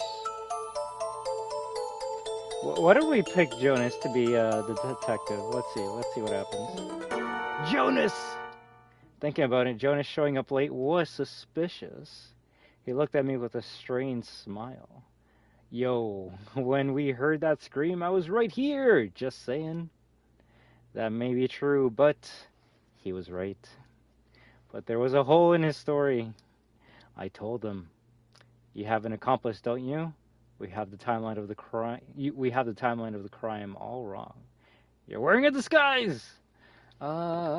Oh shit! Now we got 3 choices. Already found your main Zangief. Does so much damage in this game? Oh fuck yeah, fuck yeah. Mother Russia always prevails. But shit, you liking Zangief? That's good to hear. That's good. I think they just added a new costume for him, Mecha Zangief. Maybe you get that and then start destroying everyone as a cyborg. We'll pick you're wearing a disguise. You're wearing a disguise! A disguise? Jonas shouted in a bewildered voice. This is probably gonna end the story and give us an ending. Also, like grapplers in general, not that many in this game, unless I'm wrong. It's like what? Zangief, Manon, if you count her as one, and yeah, those are the only ones I can think of. I need to see the player list to see who else is when. I don't like it as much as the one in Street Fighter 4. Like grapplers or Zangief. You think this beard's fake or what? Oh, 100%. My intuition told me that he was lying. Oh, true. Yeah, Alex is coming soon, and he'll at least be the 3rd grappler in the game. Maybe. I grabbed Jonas's beard and yanked it as hard as I could. Damn, what the fuck? You never do that. Oh, yes, 100%. Hell, I would even say the mech costume in Street Fighter 5 is probably the best one he's ever had because like he gets wings when you do ultimates, and you can actually like do a costume code in Street Fighter 5 to like remove certain features from that costume if you don't like it. You're not wrong. That's basically the consensus with Street Fighter 6. Anytime they do something good, it's like, yo, this is great, but like the last 2 games did it better. Other than graphics, and even then, graphics aren't everything. Like I'll say the graphics in this fucking story mode is really fucking good though. It looks like they just took a picture of like actual houses and called it a day. Ouch! Yo, he's gonna fucking punch me out now. He screamed in pain. Oh, the feel of his beard was unmistakably real. What the hell are you doing? Yeah, he knocked me out. Jonas pushed me away with a thud. Why the heck would I need a disguise anyway? Well, I hadn't thought about it. I couldn't answer. You're just trying to act like you've got it all figured out to seem cool, bro. That's my stream every fucking day. Jonas glared at me while stroking his beard. Sorry. I shrank back, feeling small.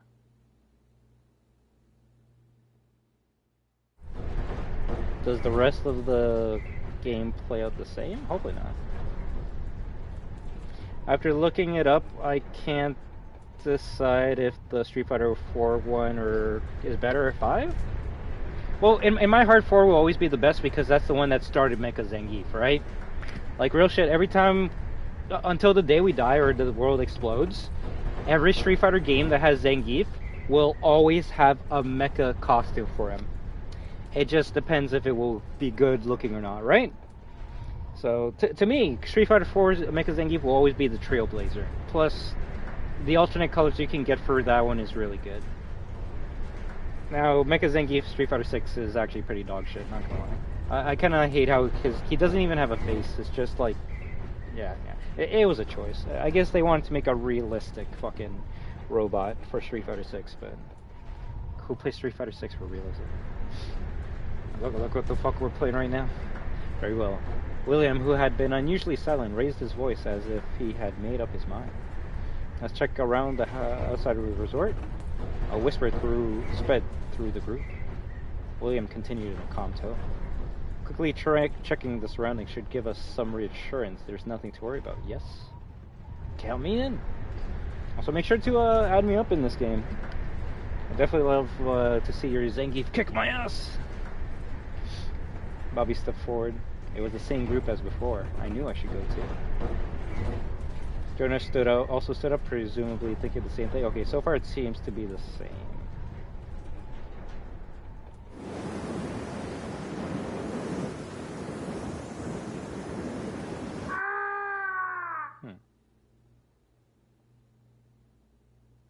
I'll say the what is it? The tuxedo costume Zangief has on, very good. Very good.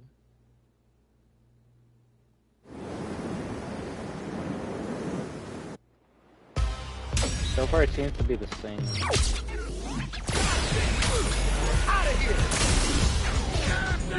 Oh bro. I'm not good either. I'm not good either. I play this like once every 5 years. Don't worry. I'm not good. I'm so bad. I'm literally playing fucking Doki Doki Street Fighter version edition instead of playing the real game. As long as you're having fun, that's all that matters to me. Exactly. You see? Come on. It's what's the word?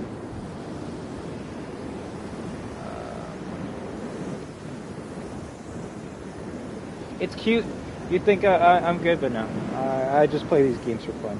I'm not here trying to be the next fucking goddamn esports winner.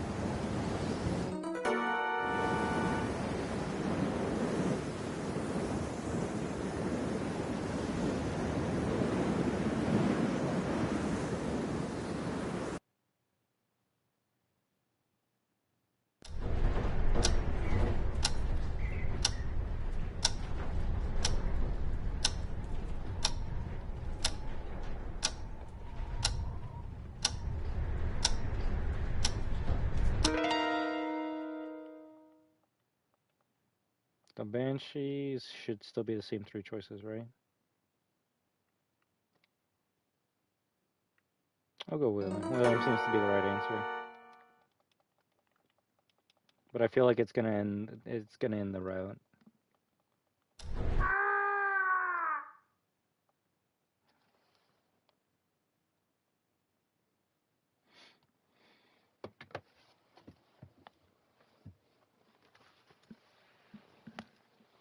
All I can say, if you're already doing combos just 1 month after getting the game, you're already on the right track.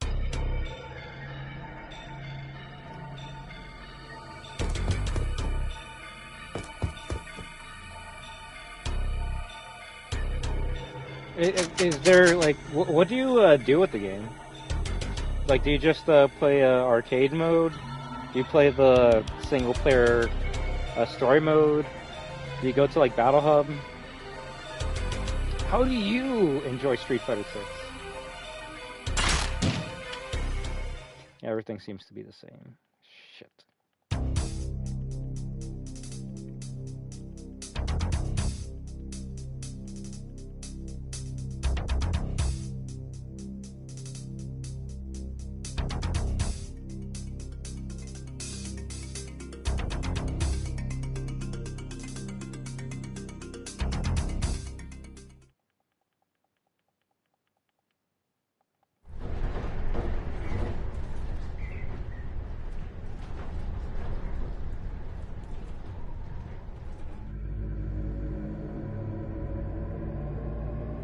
Yeah, I feel like I gotta be the detective to be able to get the ending I want. Yeah.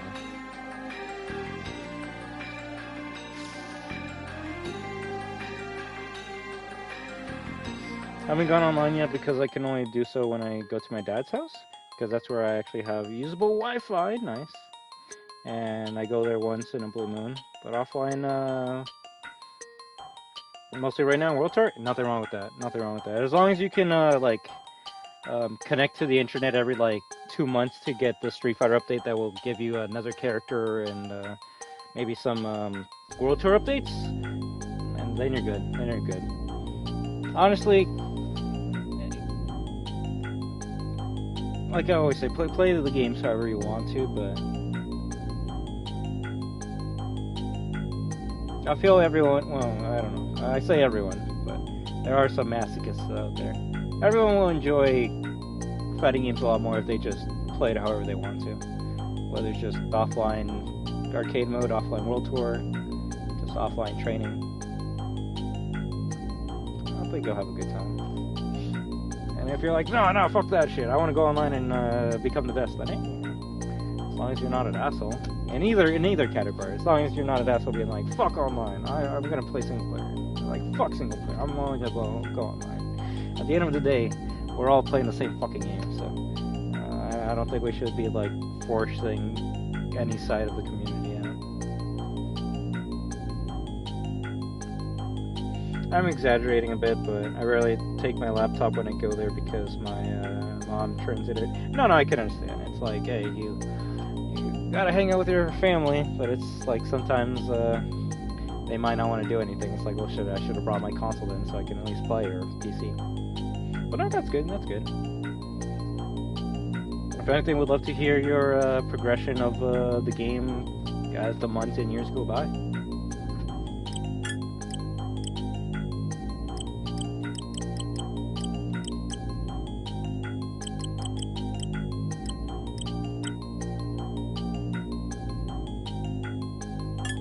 I feel like 11 is the one I have to go to.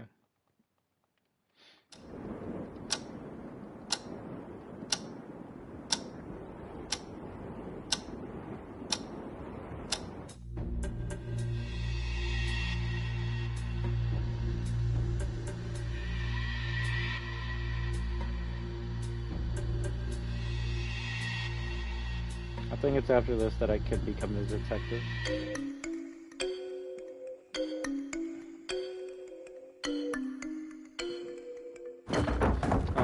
I'm at least not bored at my dad's house. I mostly game because it's better than hanging out with my mom. Damn. Couldn't survive the weekend without them there. But at my dad's house, I can. Hey, that's not... I'm gonna say, as long as you're having fun, right?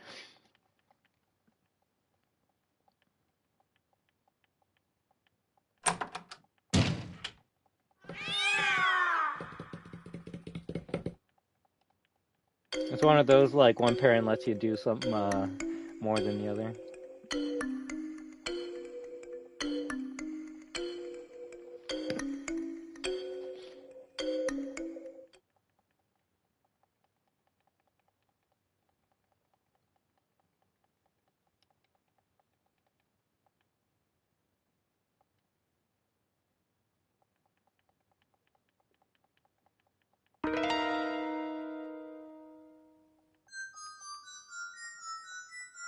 Okay, this chapter, whatever this fucking chapter is the one where I can make my choice.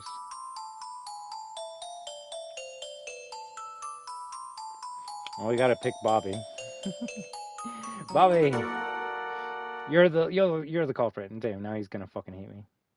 Bobby is the one that stood out to me. Bobby emerged from the game room just after the scream.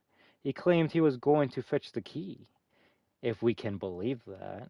And he also is the strongest. He probably would be able to, like, contort someone's body like that. He also helped around the resort. He likely had ample chances to make a spare key if he desired to. If we assume he had a spare key, Bobby could have locked the door after the crime, then pretended to get the real key, which is when I crossed paths with him. Something like that. That actually is possible. Afterward, he could have discarded the spare key somewhere, or he could still be carrying it. Are you accusing me without any evidence? Bobby glared at me, his voice dripping with menace. Hey, bro, I'm not here to, like, tell you the world's gonna be sunshines and rainbows. I'm just, I just try not to pry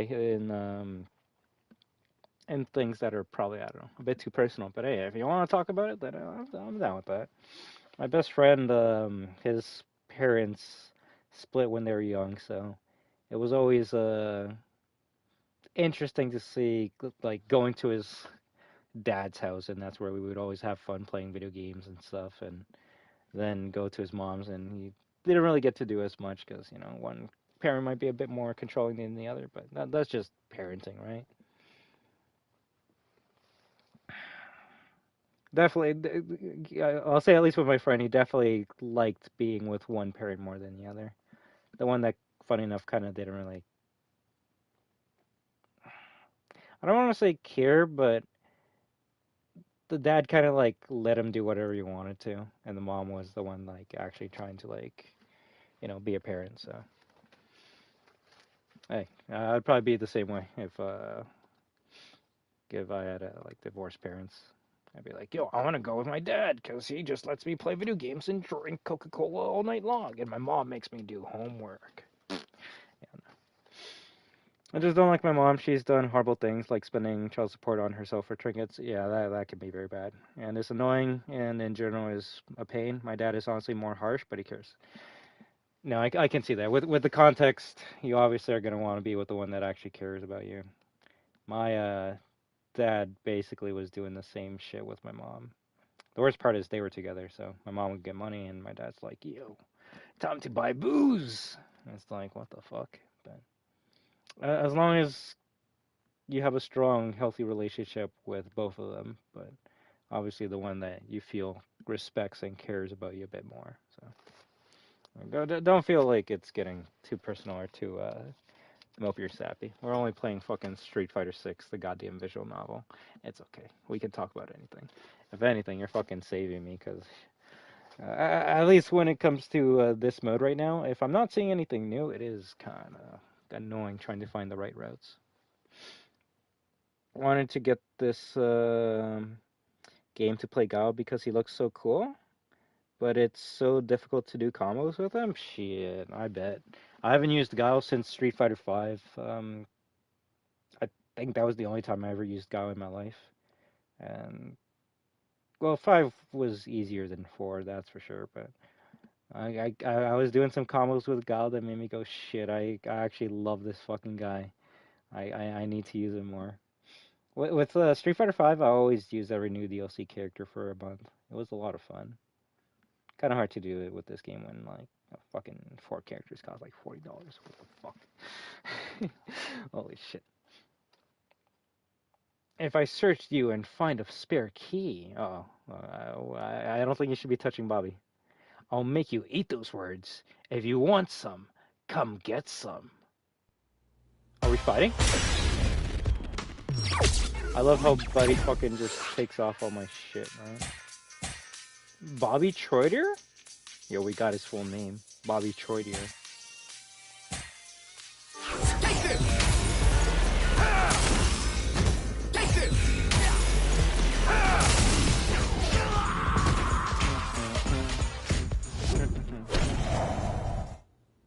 Okay, so that's 3 fights we can get in the game so far, which tells me this is an actual route we can take. I'm a Gao main in 2, holy shit, and the one time I played 5, I really liked him in 5. He was pretty cool in 5. I can't remember the combo I did with him, but it was some shit where like his kick like made the opponent stay up in the air, and you were able to do a flash kick afterwards. I'm like, yo, this is fucking cool. Oh shit. Maybe for you later or another time I can try learning or playing as Guile. See, that's the thing. Like, I want to use every character in this game, but I feel like I never have time to play this game. Why do I not have time to play this game? Well, because I'm spending fucking 3 hours trying to figure this fucking shit out instead of like spending 3 hours with like a new character like Jamie or some shit. But hey, don't worry. This is I own it. It's gonna be live until the world blows up. So I think we have enough time in the rest of our life to get better at this game. Although, knowing my luck, I'm probably gonna start like taking this game seriously as soon as they announce Street Fighter 7. It's like, all right, time to actually get good with Manon. It's like, hey, Manon's announced for Street Fighter 7 DLC 1. It's like, well, shit. Okay, maybe next lifetime. Oh my gosh, I know what you're talking about. It's such a good one. It's that kick, that fucking like kick, that fucking kick. Yeah, I actually want to play some Street Fighter 5 now just because of that fucking kick. I don't know why they removed it. The property of that kick where it knocked the opponent into the air in this game. Oh, he still has this kick? Shit, that actually would piss me off more. You keep the fucking same kick, but you just change it so it doesn't do a combo. But then they keep other things like the fucking spammable blades and shit. And then they completely change the character and say, oh yeah, oh 100%, 100%. If anything, Gao's gonna be a grappler in 7. And he's gonna have to do a Hadouken motion to do a Sonic Boom, because fucking these games are getting easier with every year and shit, so. Oh well. Oh well. Easy! Bobby was a tough opponent, but I somehow managed to take him down. His strength was no match for my brains. You know, the funny thing is that's actually true. I did use my brain to, like, make up a good loadout. And by brain, I mean I just watched fucking Vesper Arcade's video. Huh? That's strange. No spare key. Uh-oh. I think we just beat someone up by accident. William mumbled quietly as he searched Bobby. He must have disposed of it somewhere. William gave me a puzzled look. Are you sure he's the culprit? Huh? Well, the possibility that he was the culprit wasn't exactly 0. But then again, there was no evidence to prove it. Well, maybe? I said, scratching my head. Yeah, they're gonna be pissed at me. An unbearable silence filled the room. Did I do something wrong? I had. I just beat up someone who was innocent. Oh, they're gonna kick me out because there's no fighting in here, right? The group's gaze pierced through me like sharp daggers. I think that's one of the endings. Oh, fuck. I might have fucked it up.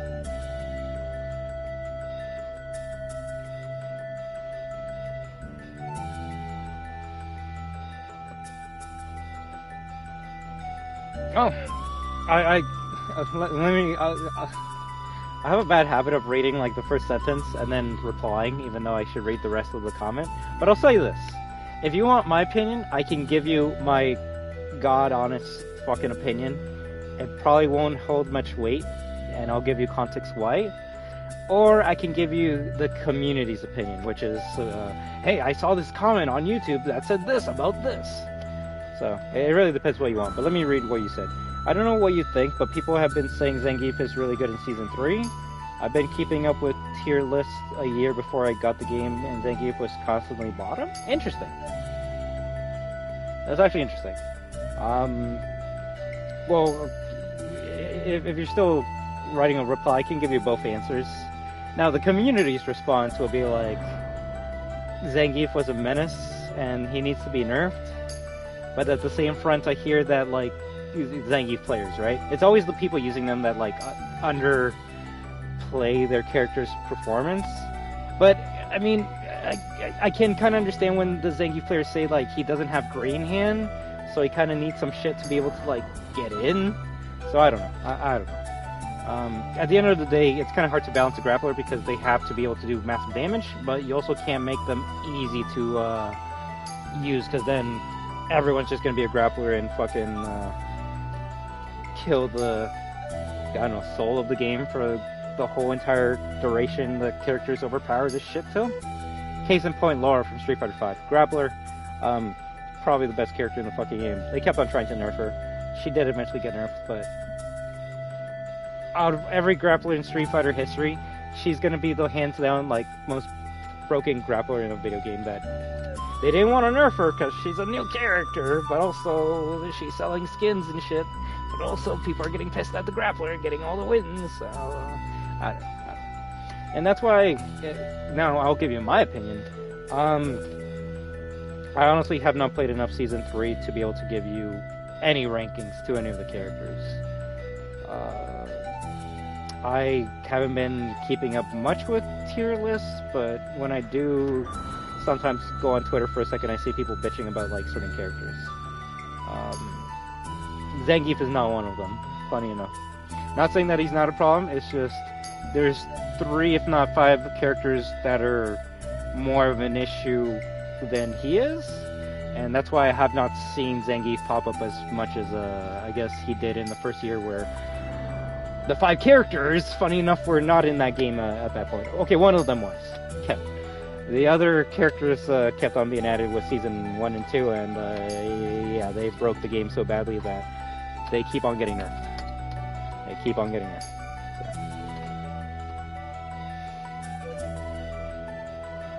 So. But now you got people put him in top 10, some people even put him top 5, hell, top 1? I don't know about top 1. Unless you can, like, fucking defeat Bison, Terry, my JP, or even Ed, I don't think Zangief's that good. Like, those are the characters I feel like are top tier. And even then, one of them, Terry, might not be exactly top, but all the other ones are definitely top. I see people bitch about grapplers in every fighting games ever. Well, that's just fighting. What? See, I don't want to be too mean and say that's fighting game community. I want to say that's just humans. Like, real shit, when you get down to it, it's not gamers. It's not like Street Fighter players or FGC players. It's just people. I think we can all agree, someone just coming up to you, grabbing you, and like destroying you instantly is some pure bullshit. Now, if you're a grappler main and you like that shit, nothing wrong with that. Bro, I fucking love being Abigail, grabbing someone and just... Or I actually don't think he can grab anyone. I love being Hugo, grabbing someone, jumping up in the air, and then they just fucking lose half health. Like, that, I love being a grappler. Hell, even Manon in 6 has some crazy shit where she can, like, take off a lot of your health away, but... Is it fair that, like, I don't know, Jamie has to, like, do, like, 12-hit combos to do, like, 20% damage, and then Zangief just grabs you once and 40% of your health is gone? Obviously, the context is that, well, one character's faster so they can do all those hits, and the other one's slower so they have to do, like, massive damage with that one grab, but... You're always gonna have grapplers being annoying in video games till the end of time. I'm a Bowser main. Trust, I hear a lot of shit about Bowser when it comes to Smash Bros. To the point where even Nintendo fucking bend the knee and they're like, alright, Bowser's side will not be a thing in Ultimate. And I'm like, fuck it then, I'm not a Bowser main no more. Why are you nerfing the funnest thing with Bowser? Oh, because he can just grab people and just, like, fucking destroy them before you die? Wow, cool. Okay, that's my tangent about grapplers. Let me read what you've been saying. In my personal opinion, I don't think he's top tier, but I do think he's high tier. He really benefits from the drive system, and he in general does so much damage, so much more damage than in any other game. To be fair though, I would equate that, and I'm not shitting on Zangief, but I would equate Zangief doing more damage not because Zangief got stronger, but because of the game's mechanics and systems allow him to get that damage.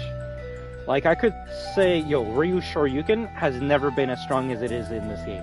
And that's true, because of the punish counter system, which I don't need to explain it to you, but basically you're getting more damage from attacking an opponent before they attack you. I don't know exactly what qualifies it as a punish counter, but you do a heavy punch to someone and they don't attack you, that does 100 damage. You do a heavy punch at someone when they're gonna attack you, that's a punish counter, now it goes to like 150 damage with that same button. So it's more so if Zangief does a grab and does like 40% damage, but the next time you grab it's a punish counter, that's gonna go to like 60% damage. So you're right, Zangief is the strongest in this game, but because of punish counter. Which, I don't know, I feel like maybe they might need to like tone some of that shit down. When a goddamn punish counter grab is doing Shoryuken levels of damage, that's when you fucking know you gotta like tone it down a bit. I see people bitch about grapplers in every fighting game ever, yep. But it seems a lot more than just, oh, I'm a zoner who gets command grabbed one time, still wins, and I still hate them grapplers? Whoa! The way I avoid those headaches, my friend, is I just don't look at that bullshit. Like, this is bad considering how much I love the franchise and fighting games in general, but I really haven't been as invested, not just with the community, but with content when it comes to fighting games as much as I was I would say 3+ years back. Like with Street Fighter 5, for example, I was watching every video from like Vesper Arcade, Maximilian Dude, fucking like Tokido, Button Check, like Daigo. I was Menardi, like I was seeing the tournaments, I was seeing the balance patches and the changes.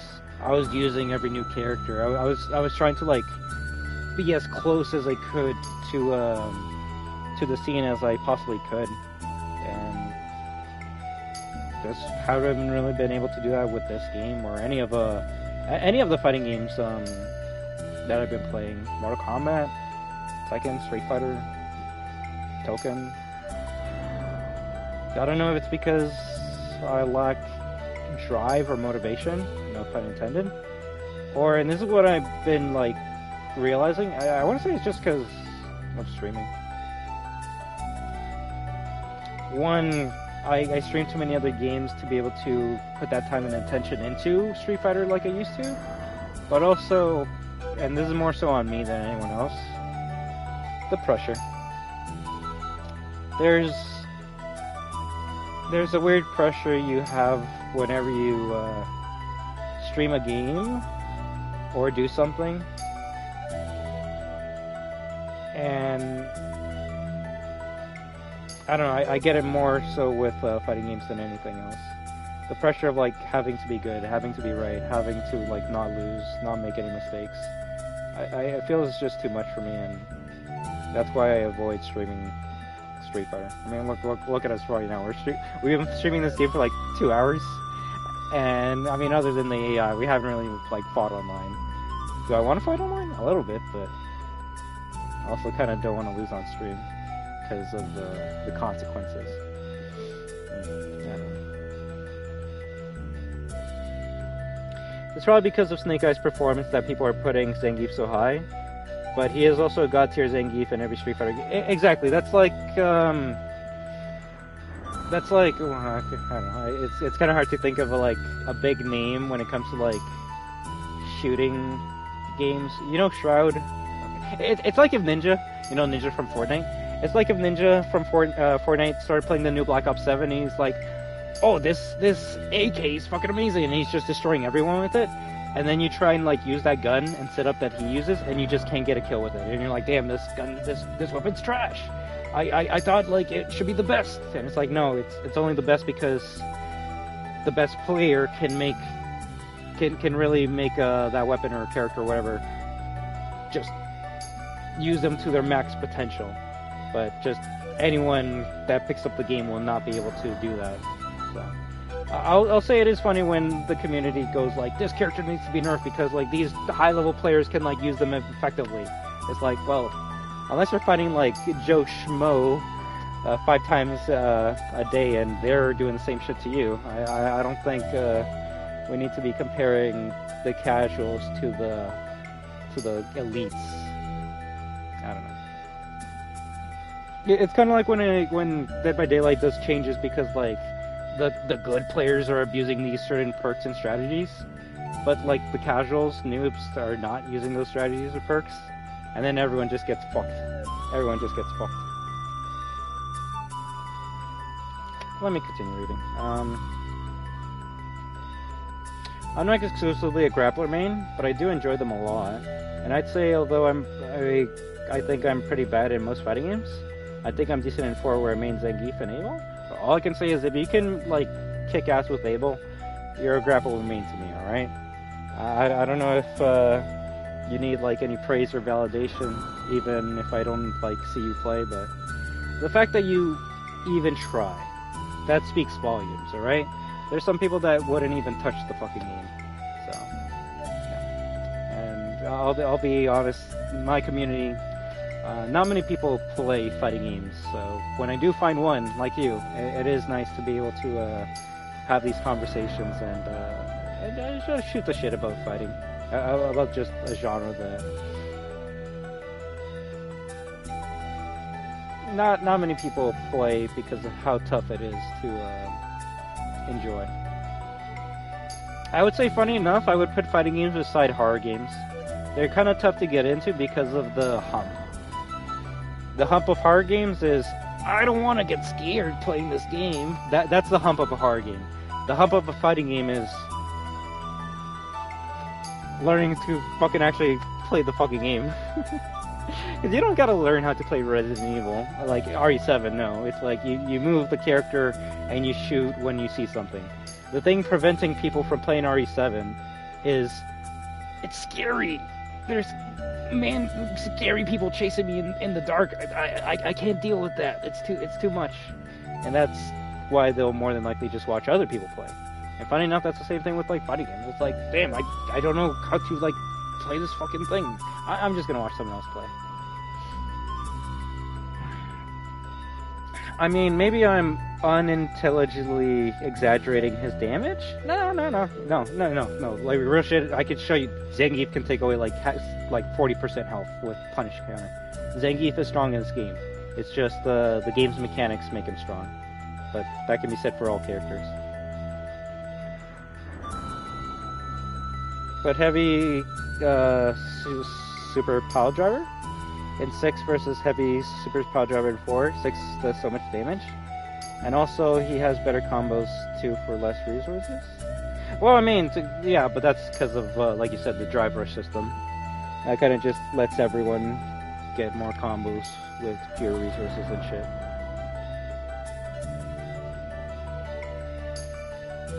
There's also the fact that I believe characters had different, like, health in Street Fighter 4 compared to 6. See, now this is where like I need to do my research, because I've heard on fucking Twitter and YouTube comments, you see people like, I need to actually do research, but also I don't have time to do research, that I think everyone's health is the same in Street Fighter 6, which is like 1,000 or some shit. So there is that too.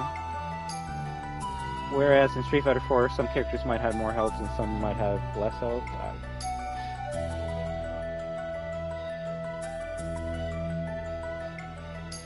I just watch Street Fighter 6 matches when I'm bored in school. That's how I've been keeping up. Hey, that's good. That's good. You see? That's what I used to do. You know, watch a Street Fighter match during like my work break or some shit. But now I'm fully just streaming, right? So unless I'm just gonna be like, all right, guys, I'm bored of this. I'm gonna start watching some like Ken gameplay on my phone right now. Also, Button Check gave me a 9:01 p.m. Button Check. I see, even though I don't watch people, I still have them on my like on my notifications. Like, let's see, I got Maximilian Dude, Button Check. Hello, wait, no, that's Cloud. You see, Vesper Arcade is live on Twitch right now. We want to drop the Street Fighter 6 patch update, but Street Fighter 6 developers answers the question. Wait, what? I might have to watch this video later. I haven't seen the a Beast. Is it BC is Button Check, right? That's funny. I haven't seen one of these videos in such a long time.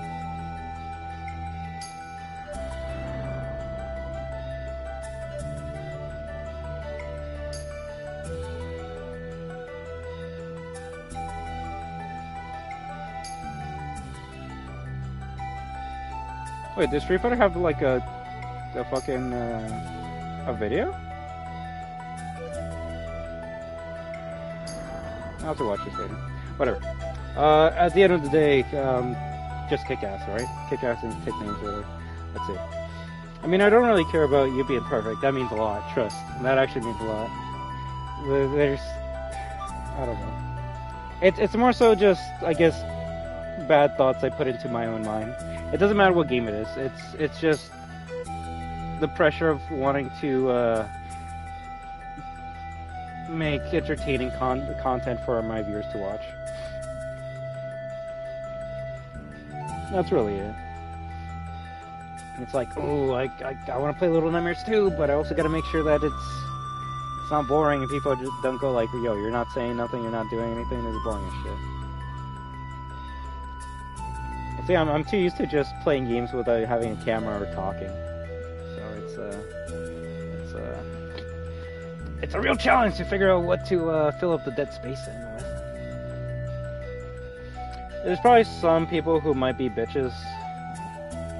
It's usually the people that reply to my Street Fighter 6 videos. They'll be like, wow, you're bad, or damn, you can't do combos or anything. It just puts me off. It makes me look at the community in a bad light when it's not the community. But that can be said for anything. It's like, I don't know, I upload a Resident Evil video and then some people say, wow, you're bad at Resident Evil. It's gonna make me look at the Resident Evil community in a bad light, even though it's probably just one person.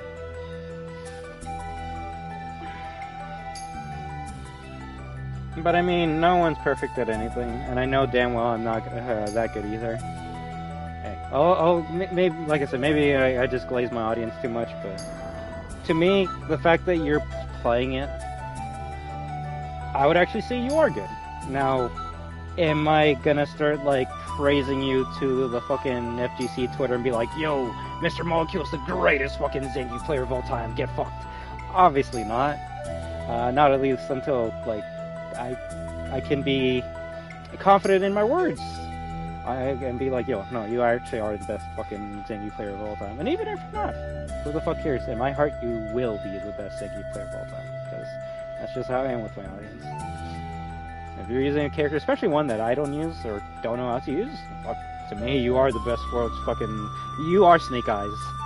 Snake who? No, fucking Mr. Molecule. Yeah, you like that. You like that, eh? But, it's more so I would say randoms that join the stream.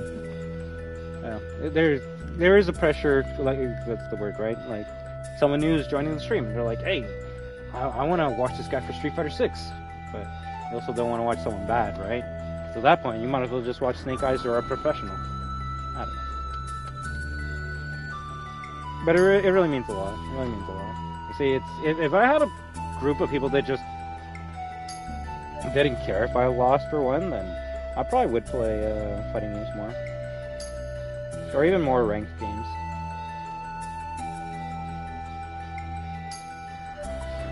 I just gotta have more confidence in myself. At the end of the day, like you said, exactly. And it's not that I don't have fun with Street Fighter, it's just the fun starts to wane when you just see comments being like, damn, you're bad, or you need to do better. My favorite one is like, I was playing with Unbanned for a good couple hours on YouTube, and then like some fucking random shows up. It's a random because they were not even subscribed, or I haven't even seen them since. They're like, yo, these matches are fun, but like you should like spend some time in training room destruction. And I'm just like, yo, I'm like just having fun with my fucking friend.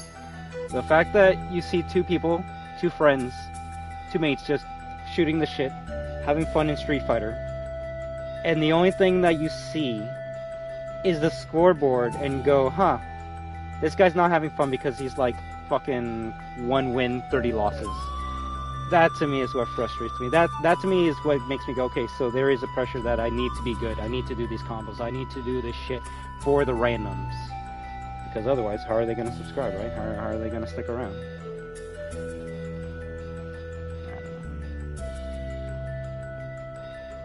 When I'm playing for fun and someone tells me that I should train more, it tells me that maybe people don't want to watch fun or don't care about someone just enjoying themselves. And to be fair, it is YouTube, right? You go on YouTube because you want to learn, you want to be entertained, you're gaining something. You can say it's selfish, but you're going to YouTube or to a streaming platform to get entertainment for yourself.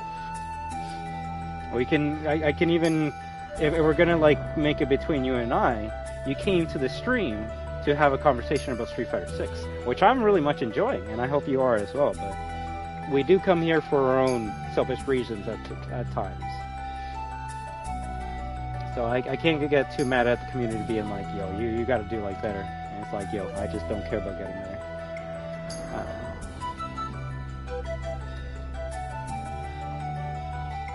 At the end of the day, I'll keep on playing Street Fighter until the day I die, so. All I can say, Mr. Molecule, is I would like to be able to continue talking to you about Street Fighter well into 7, 8, and 9, and 10. As long as you want to. Or as long as I don't piss you off. I feel like the second one's probably going to happen before the first one, though. what I feel is so great about fighting games is that they're fun at all levels of play. I know I'm super competitive and trying to climb ranks, but I used to play Street Fighter 2 with my cousins for fun. No, that's how I started. I started playing Street Fighter with my siblings, with my cousins, and then eventually I started playing with my family, like with my father. When I think of Street Fighter 4, I think of a lot of memories of my father and I playing. When I think of Street Fighter 5, sadly, I just think of myself playing alone because I had no one to play that game with, and I never had a chance to play it with my father. And it was 6. Funny enough, there's been some BS, but honestly, when I just throw that shit in the fucking garbage where it belongs, I've been having a much greater time with community and family in regards to Street Fighter 6 than Street Fighter 5. There can be some things I can say that I like about Street Fighter 5 more than 6, but those are like personal things. But I'm talking about the experience with the community, with people that I'm actually enjoying the game with. I'm having a much better time with 6 than 5. 5, like I said, I had no one to talk to about it. It was just me getting excited all by my lonesome. I guess I could have tried reaching out to FGC, Twitter, Reddit to get some friends, but there was 6. Like for example, with Street Fighter 5, I didn't have Mr. Molecule to talk to about Street Fighter 5. With Street Fighter 6, I do have a Mr. Molecule to talk to about Street Fighter 6. So, when you take that into consideration, Street Fighter 6 is way better than Street Fighter 5 in that regard. Now 4, family, but yeah. Alright, let me see. Yeah, toxic people are like that. Toxic people, I'm able to enjoy watching these matches and able to connect over this shared hobby. Those are... hobby? I don't know that fucking voice scratch. Those are the kinds of people who play to get good, not for fun. Well, and that's the thing. I don't like being too mean because, like, I say I play for fun, right? But the people that take the game competitively and seriously, that is how they have their fun. So, at the end of the day, we're both having fun. It's just we gain it in different ways. I can gain fun by just fucking mashing on the controller and going wild, right? Other people gain fun by precisely pressing the right buttons at the right times. It all depends how you enjoy it. That's the difference between drop shotting and bunny hopping. They're both bullshit. But whatever you have fun with. Well, the fuck you if you prone shot. Actually, no, I don't know what I hate more, bunny hopping or prone shotting. I guess I'm more used to prone shotting at this point. Bunny hopping really fucks with me. I'm definitely pretty competitive, but I won't play Street Fighter Alpha on Fightcade because I don't want to... Wait, what? Because I don't want to him? I don't play the Alpha games because I don't like them. I just want to... Yeah. Like, that's why, and this probably explains a lot. That's why, like, when a fighting game collection, like, let's say they make obviously they never would, but imagine there was, like, the Super Smash collection by Nintendo. All Smash Bros. Games, all on one disc.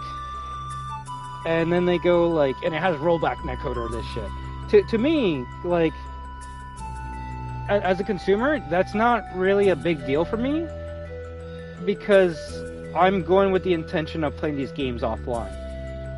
So when like, I don't know, if Legacy Collection has it, I bet it doesn't. So if Legacy Collection Mortal Kombat goes like, yo, we have like the best online available, that doesn't matter to me because I'm going to be more than likely playing the game offline more than anything else. But obviously that is going to matter to someone that does play online, so, you know.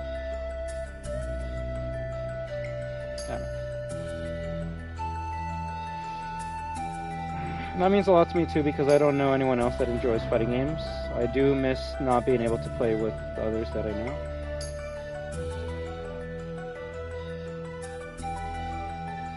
Oh, like, yeah.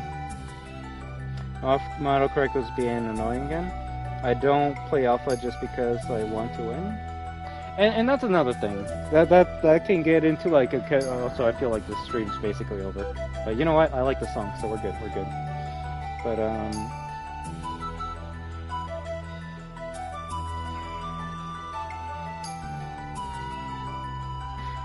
as much as I say I try not to get competitive, I do get very competitive with my friend when we do play. And, I mean, at the end of the day, we're just shooting the shit and fucking around and just playing for fun, right? But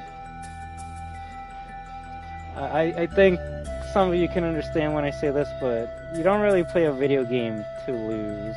You don't play it to get your ass kicked, unless you're a masochist. And I know I'm a Resident Evil masochist, but I also don't fucking go, oh, I can't wait to play fucking RE4 to die to the first Ganado 69 times. No, fuck no. I make the game harder for me because I enjoy coming out on top, victorious at the end.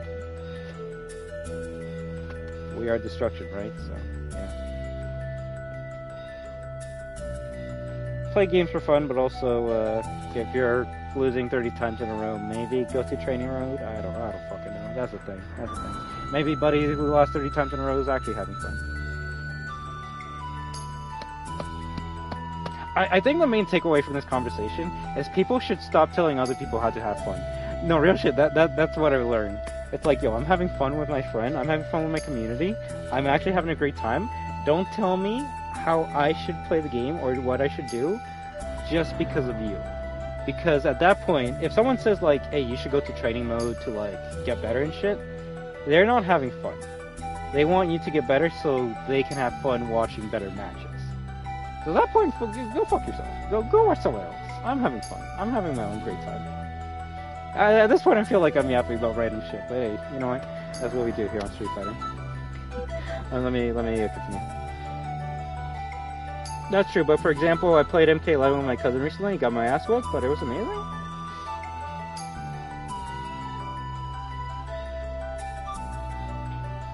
It reminds me of when I got my ass kicked by my cousin. But here's a question. Could you play against your cousin if he won 100 matches in a row and you won 0? And I guess the answer is maybe. I don't know. If you have that good a relationship with your cousin, then it doesn't matter how many times you lose. It's just about sharing the experience, the moments, just the fun. But I guess it's that competitive side of you that will want to not lose 30 times in a row and actually want to kick ass or get good or some shit.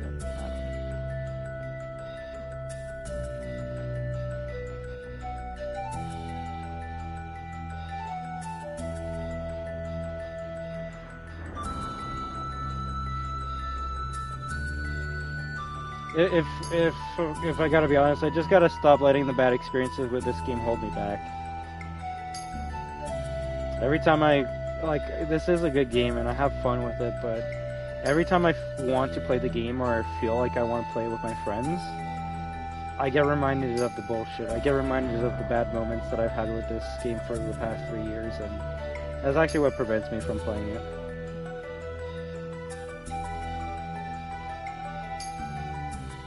I remember this one time I was playing, I think, first year, like, just trying to do some missions on Battle Hub with Jury, and then this person I fought, like, quits the game and starts, like, shitting on me and saying, like, I need to see more Fuhas, I need you to see more Drive Rush, I need you to do all this shit before you fight me again. And it's like, motherfucker, you fought me. I sat down, you came to my cabin, and what? Like, this is the fucking shit. You fight me, and then you say that I'm not good enough for you. Those are the things I think about when I have bad thoughts of Street Fighter 6. I hate saying the community because it basically sounds like I'm saying every fighting game player. No, but it is who am I talking about when I say someone in Street Fighter fucking 6 Battle Hub like fucking shout on me like that? It is the Street Fighter 6 community. I don't know. Especially when it was like a Vesper Arcade like group member or some shit. I'm just like, god damn! That kind of makes me not want to be a part of your community if you just shit on other people for not knowing how to play.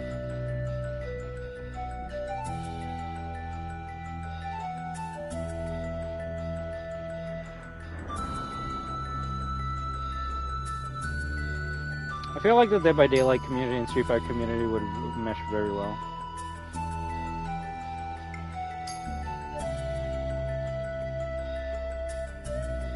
They both like sending messages after matches are over. Oh fuck. Yeah, I mean the point wasn't to win, it was to have fun with him. I hadn't seen him in a while, and he's my brother from another, of course. I guess it would be more annoying if you guys like lived together or gamed with each other all the time. Bro, I want to say we've been off topic for the last hour. This is somewhat off topic, but I wish my school esports team would play Street Fighter 6, so I could A, prove my skill, and B, meet people who also like fighting games. I mean, don't give me information, please. I actually don't want it, but you could possibly be the one to start that group or team in your school. I'm not sure. I remember in high school, a bunch of us wanted to make the video game club, which was nothing but a fucking room where we just play video games. And I'm like, yeah, that's okay. As long as you got like a leader or some shit, you can make any club you want. That high school isn't open anymore. But yeah, maybe you could be the one to start making that a possibility. Although, let's be real, it's as much as you would think that like you'll get a whole group of people to join, you more than likely might just get a handful of people that actually play that game in your school. Let's be real, kids in schools either play Minecraft, Call of Duty, or Phasma, or goddamn Roblox. It's kind of hard to find someone that's like, yo, I'm excited for the next like Tekken or the next Soul Calibur or the next Mortal Kombat in school, right? That's why it's much easier to find your community in on the internet, because it's like, I want to find other people that enjoy Street Fighter 6. You just search Street Fighter 6 group on Reddit or on Twitter or on YouTube or on Twitch, and now you have a group and community of people to be able to play in game with.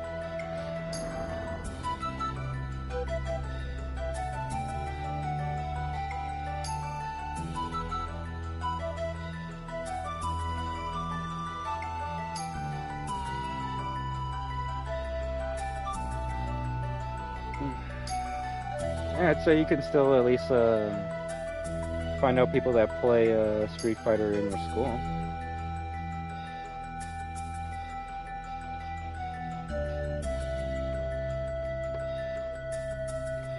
I was gonna join the team for Smash Bros, but I don't enjoy playing that game that much. Yeah. And I realized the whole point was to have fun, so I decided not to join. Oh, so because they weren't taking Smash Bros seriously, you weren't gonna join that? I see, and that's the thing. Like, imagine your school did actually make the Street Fighter 6 esports, but it was meant for, like, extremely competitive people. Then you might have, like, 10 people that were like, yo, we were gonna join, but we just played for fun, and then they don't join. You could have the same issue happen. I mean, if my school had a Street Fighter fucking competitive team, I wouldn't join it. I would join the room and probably eat my lunch in there to see other people play, but me actually like play extremely competitive? No. The pressure. Too much pressure.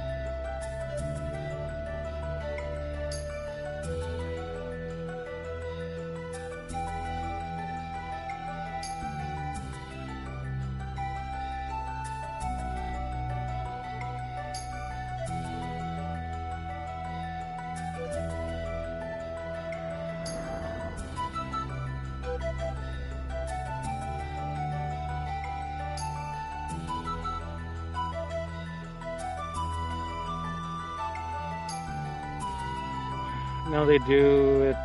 No, they do take it seriously. Like, this is an actual competitive esports team. They win money, but I just don't like Smash Bros. Oh shit! Fuck. I was actually kind of sick then. I haven't played Ultimate at all, so I have nothing to say about that game. I want to, but I was not buying a Switch just to play fucking Smash Bros. Wii U again.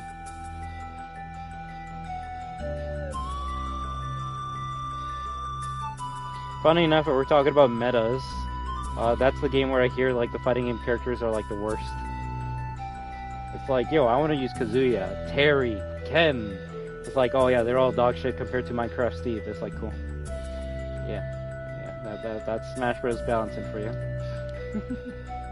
Oh, make the fighting game characters dog shit. And then the fucking character that shouldn't even throw a punch can just... Actually, no, they throw punches in Minecraft. I forgot. They go... Actually, you know what? Okay, maybe Nintendo might be onto something. Considering how fast Steve punches in Minecraft, maybe he actually is fucking, like, jacked as shit.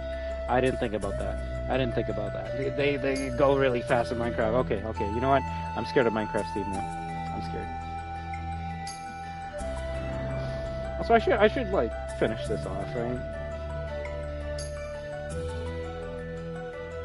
The case remained unresolved. That's the thing. That's another thing about Ultimate. It doesn't matter how many Ken or Terry combos I learn, because the Ultimate counter to everything is Steve. Oh, you see, I would make a joke that it's a shit game then, but how is that different from Street Fighter V when Luke was the end all be all?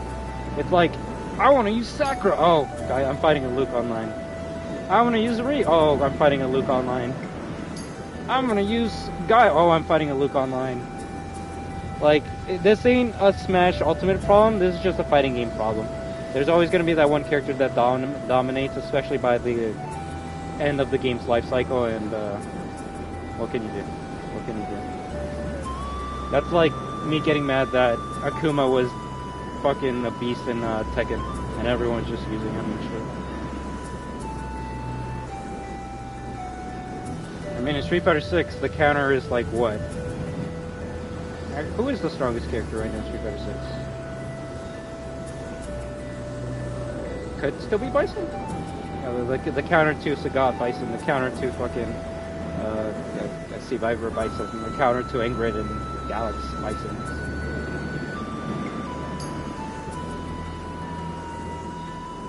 Outside the resort, there was no sign of the storm ending. It felt like the night would stretch on forever. A long, hard...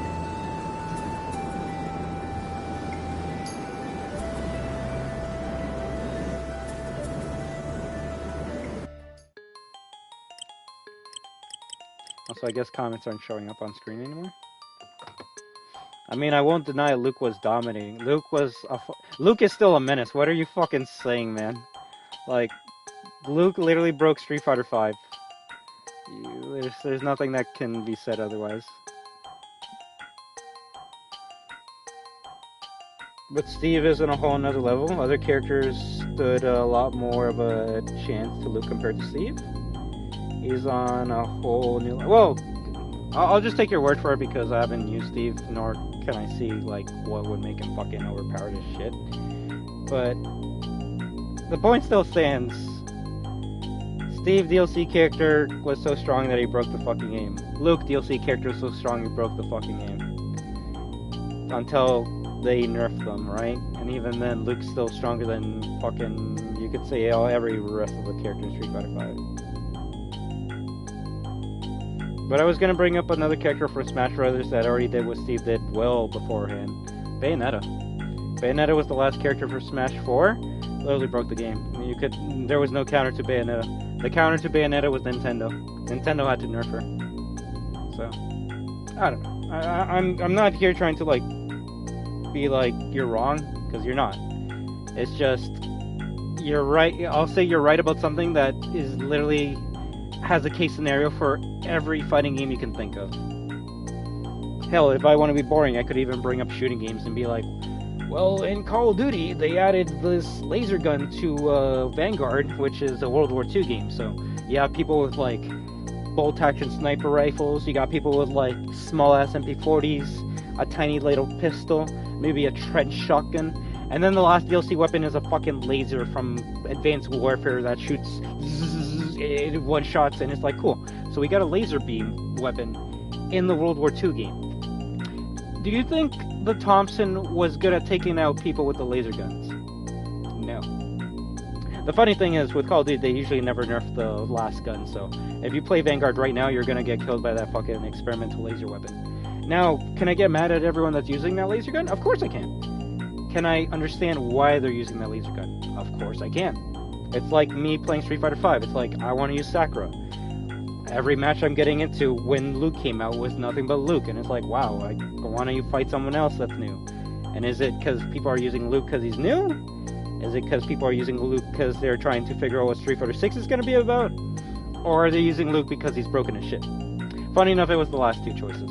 It was like, oh, we gotta find out what, like, these stars, he's Captain Commando's son or some shit. The Luke theories were pretty good back then. I won't lie, they were pretty good. But more often than not, especially in a competitive game, doesn't matter if it's a fighting game, shooting game, doesn't matter. If there's something that can give you an edge over your opponents, even if it's cheap and legal, people will do it. Why? Because we're humans. Because we want to be satisfied. Even if it feels a little bit cheap. The way we'll make ourselves... The way we'll tell ourselves that it's okay is, oh, it's cheap, yeah, but everyone else is doing it, so I can do it too.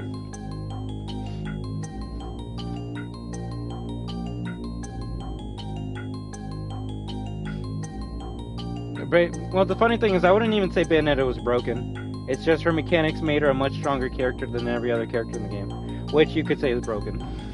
It's not like Bayonetta just had, like, a glitch that, like, took you to 1 to 1,000 instantly. It's just she had witch time slow motion combos that could basically make your opponent go from 0 to death instantly. Now, could every Bayonetta do that? Fuck no. It was the good Bayonettas that could do that, but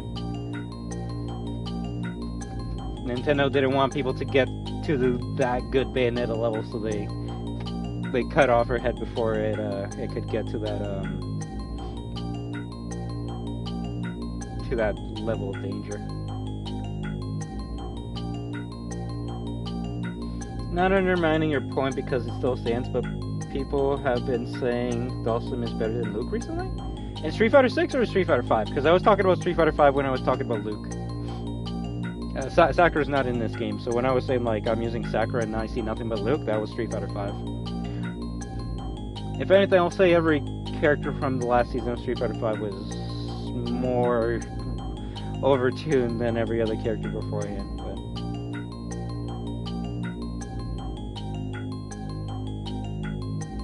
Oh, really? Honestly, Dhalsim was pretty weird in 5. Definitely actually had some more combos compared to 4. Smash 4 was a very imbalanced game in general. Cloud, Neutral Air was... You're not wrong, but when you say this game was unbalanced, and then the first thing you talk about is a DLC character that didn't come out until like 2 years after the game came out, you're kind of feeding into my point, which is game is okay until last season where they add a character that's bullshit as fuck. Like, that's like me saying, and this was funny, this is actually funny thinking about it now, when people were saying Ryu was overpowered in Smash 4. Why? Because he can absorb one attack with focus. Well, actually, because he could absorb a... Actually, no. I was gonna say if Ryu focus attack was the inspiration for drive impact in this game. Because focus attack, you can only absorb one attack, but focus attack in Smash 4, you could actually absorb multiple attacks. It would be more similar to red focus attack than drive impact or focus attack. Anyways, yeah, people were saying, oh, Ryu can absorb all these attacks and then, like, hit me and then I'm stunned and then he does this fucking heavy punch into fucking actual input Shoryuken and then I'm dead. It's like, well, yeah. Why the fuck you get hit by the focus attack? But yeah, Cloud being overpowered as shit? Yeah, no duh. That's like saying Korin was overpowered. I think there was maybe only like 2 DLC characters in that game that weren't overpowered. And I can't remember who they were. Mewtwo. Mewtwo was ass. He was dog shit. He actually was so fucking bad. Oh, I fucking cried. I was so happy when they announced him as the first DLC character, and then when I used him, I'm like, damn, he's bad. He's really bad. Like, extremely fucking bad. I think he got better with patches. I hope he's good in Ultimate, but if you're gonna tell me if I want to use Korin or Mewtwo, I'll tell you right now.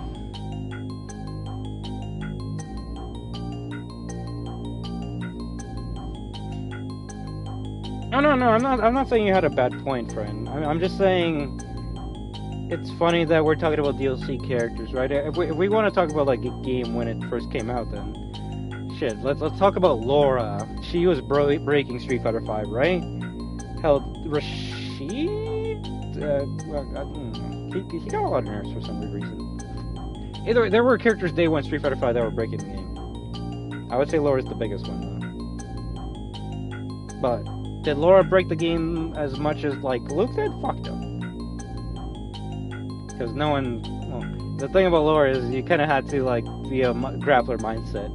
Some people are like, I don't care if this character is so good, I just don't want to use grapplers, and they'll use other characters. The thing about Luke is he was a Shoto, so everyone was fucking using him. That's the difference.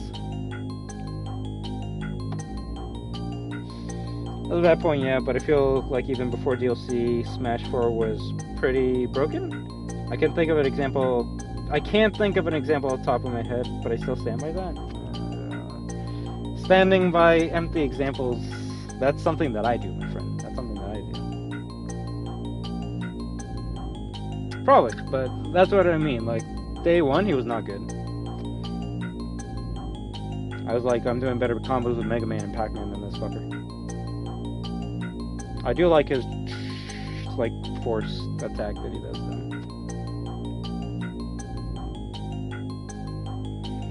It's almost like these games that we're talking about are meant to be party games and not actually ever meant to be taken competitively or seriously. But it all got started with someone said, yo, I want to challenge you on fucking Street Fighter 1, and if I win, I get $5 or some shit. And then someone said, damn, that sounds good, let's make a tournament out of this. I don't know. Obviously, I'm fucking embellishing and fucking around, like, just shooting the shit there, but where did this whole, like, competitiveness first start off with? Was it the video games? The actual, like, Street Fighter 2? No, I would say it's just...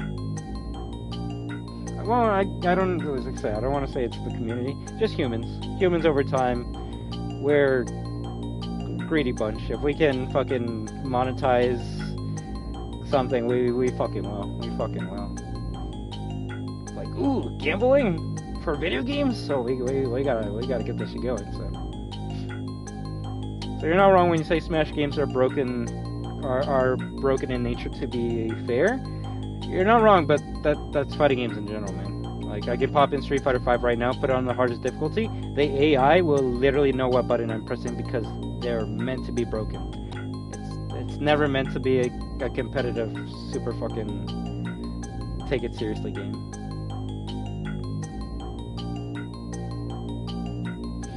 I mean, if Mario Kart became competitive, it was bound to happen to Smash? Doesn't mean it has to make sense. It was just bound to happen. Well, that's the thing. That's what I'm trying to make a point out of. You can make anything competitive. Like, I don't know if it is, but fucking Balatro, you can make it into a competitive game. Uno, you can make it into a competitive game. Some people might say, oh, I play Uno for fun. Hey, good for you. These people over here, they're actually playing for money. Anything can be made competitive as long as you have the money for it. Someone could be like, what, you can make Doki Doki Literature Club competitive? I mean, I don't know much about that game, but you have two people that start a new game, see which one can finish it first, then it becomes competitive in nature, right? Competitive doesn't always have to mean like 1 versus 1 in this fighting game. It can mean 1 versus 1 in any instances. Shit, if someone's gonna be like, oh, so can you make this competitive here? Oh, fuck yeah. I'll get 5 other people to download this game right now, and then we'll see which one can get all 15 endings the fastest. That's competitive. And if there's money tied to it, then shit, we can even make a tournament out of it. See? I don't know. When someone tells me, oh, this game is more serious than this one because this one has like a competitive tournament behind it, be like, yeah, so does Fortnite. You don't see people being like, shit, I gotta get on Fortnite to practice for that money match. Some people do, but not me.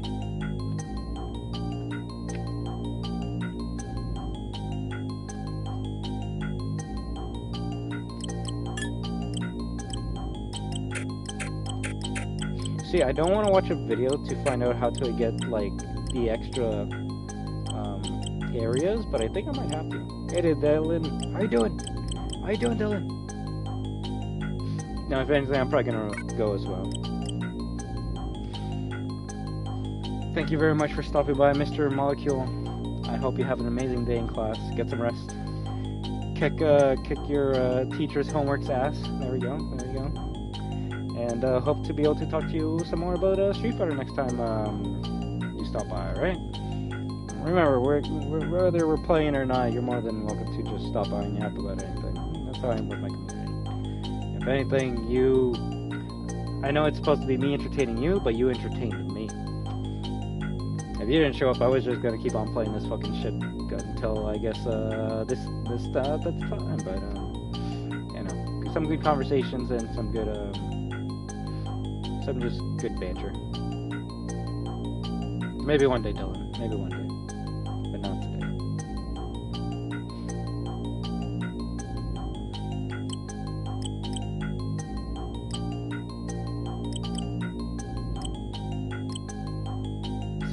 Same here, alright?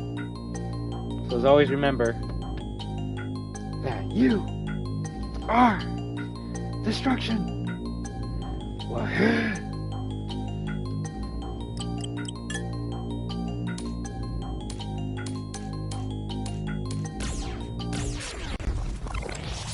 Oh, Fighter Pass 6? This actually does give you a bonus? The thing is, I don't think that's a bot, though. I think that's an actual real person. It's okay. They're boosting me in the algorithm. What the fuck? Have a good night. Don't worry. I'll deal with the craziness.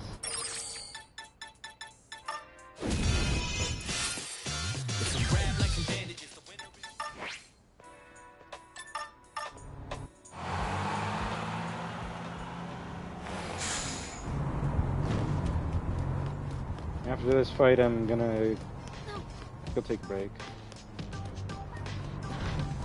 No, real shit. Like, if anyone here is trying to be like a YouTuber or whatever, whether you have 100 likes or 100 dislikes, 100 people actually giving a real conversation, or one person spamming lol 100 times, it's boosting the algorithm. So I actually thank them for that. That's why I don't ban trolls or annoying people like that anymore, unless they're ruining the conversation. But since you're leaving, I feel like it's not really gonna interrupt anything. So take it easy, Mr. Molecule, right? Hey. Make sure to add me next time you're on. Mm-hmm.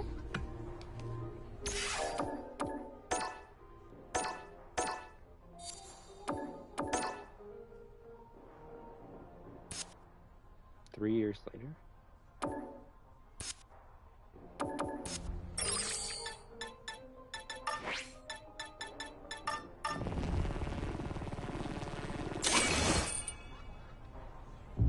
You did well.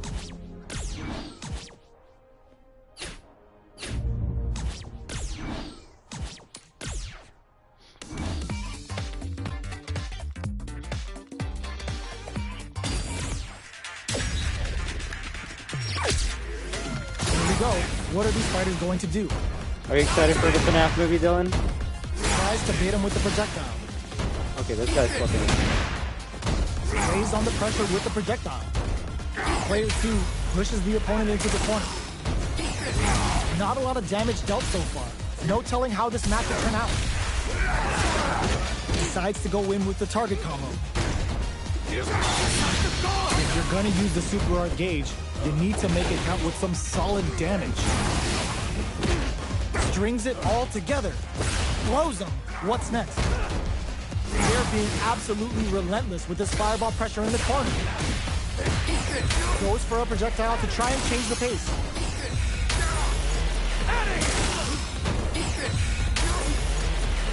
Gets him. Player 1 picks up the always important first round. They'll want to keep the ball rolling. When you grow up, Squeezes or the 5 game. minutes, 3 fighter play, one or the other. Quarter makes it hard to escape. What'll be the setup here? Experiencing burnout. Got him up against the wall, and the stun is there. They're being absolutely, this is gonna be bad news. Brings out the level 3 super. When you go for it, you gotta go big. Now, Hurts, right? can they finish the job? Goes for the fireball, which is very strong at this range. Player 2 needs Very to strong use at the this pressure range. corner. It's a fireball. It's strong at any Goes fucking with range. the So fireball.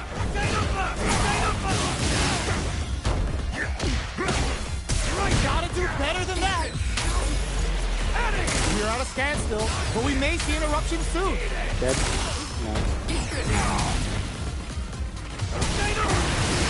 There's a burnout. Flatline zone.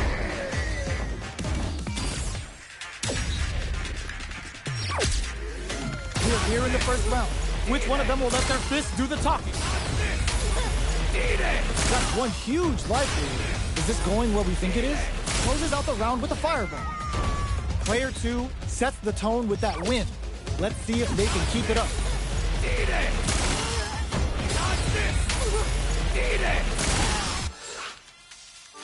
Ah, burnout activates.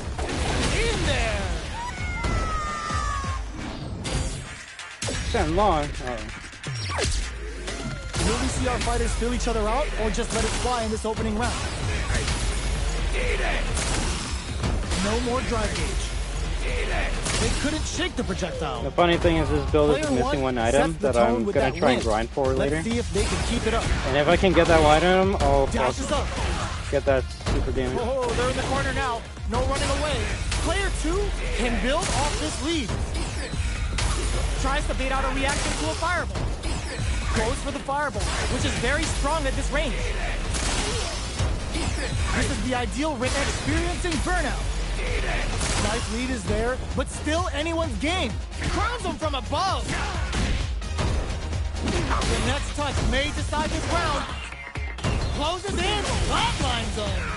Okay, fucking This is the final stupid round. ass raging Expect to demon see was some not coming fireworks. out. The fuck, stupid ass hand wrap, fucking sweaty ass fucking palms. Presses for a reaction with a fireball. This is gonna hurt.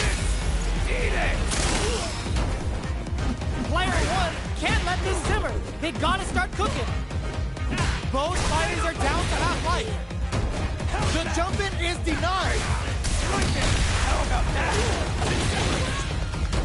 Fireball pressure. Oh, he's Trying to dead. wear down the opponent. Target combo into medium kick. Close range projectile. Who's gonna take it? They think this time to bust this out? Gets into perfect fireball range. Noticeable life lead. Is a comeback still possible? Are you kidding me? I mean, I tried it. If the fucking hand wraps didn't like fuck up my goddamn buttons and the sweat of the palms didn't screw up the motion, I probably still would have missed it.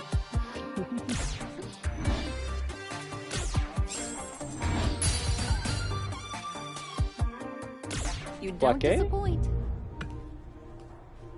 So this is what I do every day to get enough XP, so when Alex shows up, we can just give him XP.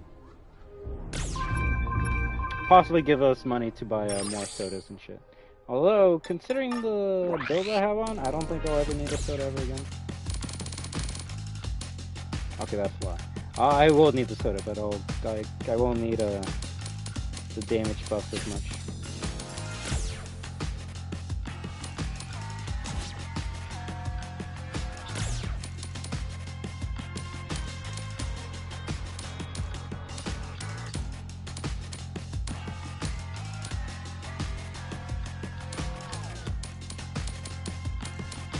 So you see, we need to get another wolf glasses, so then we can get the full damage. I'm taking a break. I'm gonna go see exactly how you get those wolf glasses.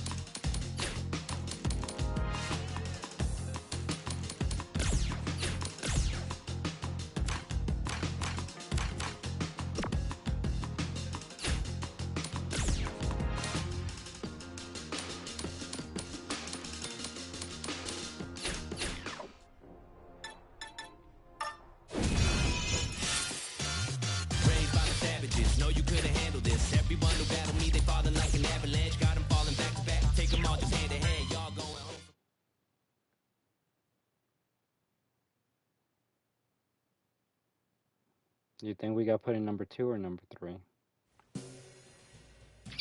3.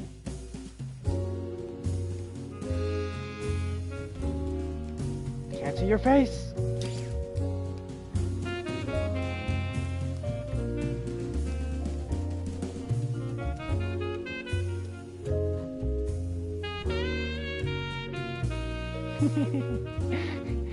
You see, like, anytime I want a good laugh, I just pop in Street Fighter 6.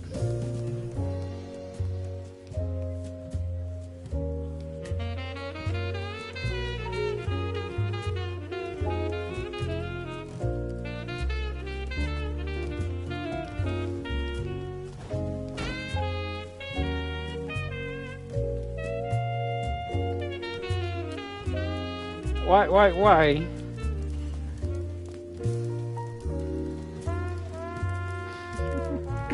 Holy shit. Honestly, I'm just surprised you can actually get away with that in this game. Capcom does not give a fuck. Granted, every time I log into this game, when's Alex?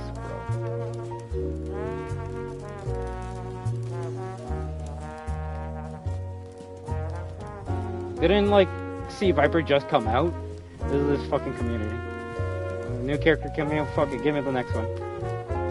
Alex is here, give me the fucking next one. Oh, Ingrid's here, good, now we can see Season 4.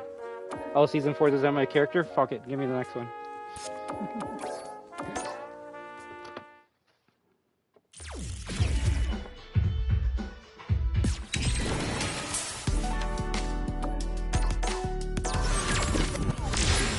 Get in there.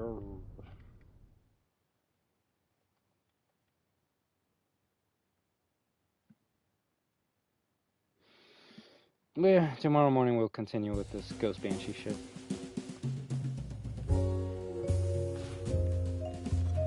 Oh, is that the guy from,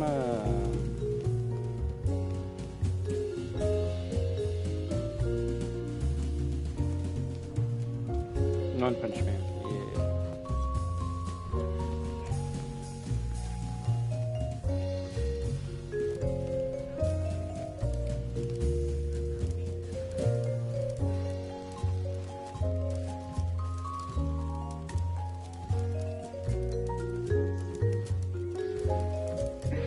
Oh my fucking god. The fact that there's 2 people that are like, yeah, this is what we do in Street Fighter 6. And they're having fun. They're having the time of their fucking life. That's actually amazing.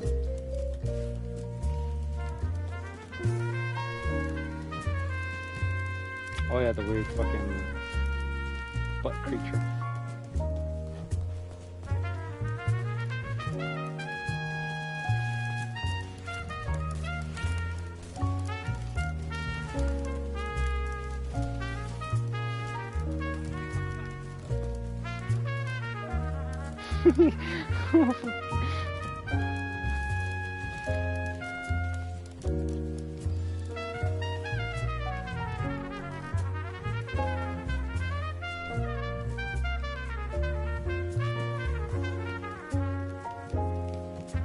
Oh, she has the armor? That's cool. I'm saying just because someone has it doesn't mean they paid money for it. They could have used tickets for it, but they did get it.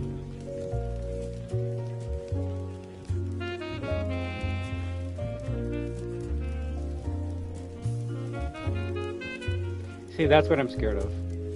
I'm scared one day I'm gonna be so fucking hated. People will do this to me. And that, my friends, is why I'm not gonna fucking stream any more Street Fighter or any competitive fucking games.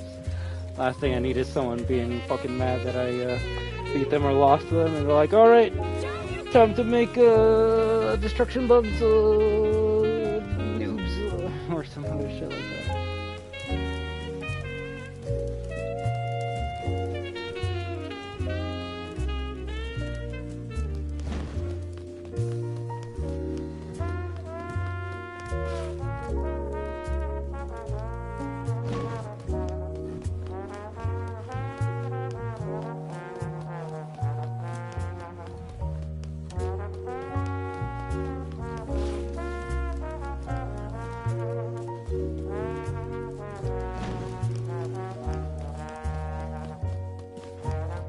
Welcome, Manny Rose here. Alright then, yeah, good time to it.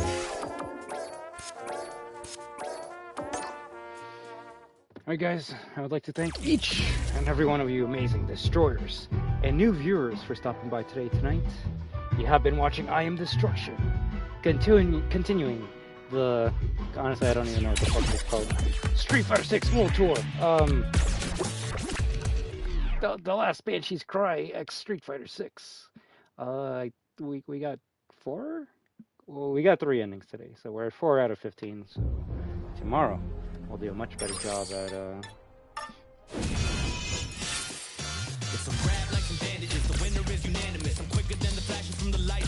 getting everything unlocked. Street Fighter's last cry. There we go.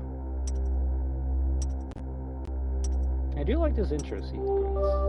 Gives me some RE1 vibes.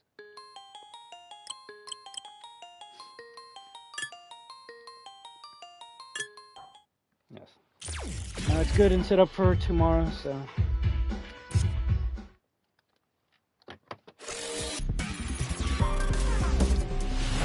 But you're all destroyers, therefore, you are destruction. And when we team up with each other, we are destruction. So have an amazing day, night, week, weekend, month, and 2025 year. But until next time, have a good one. WAHOO!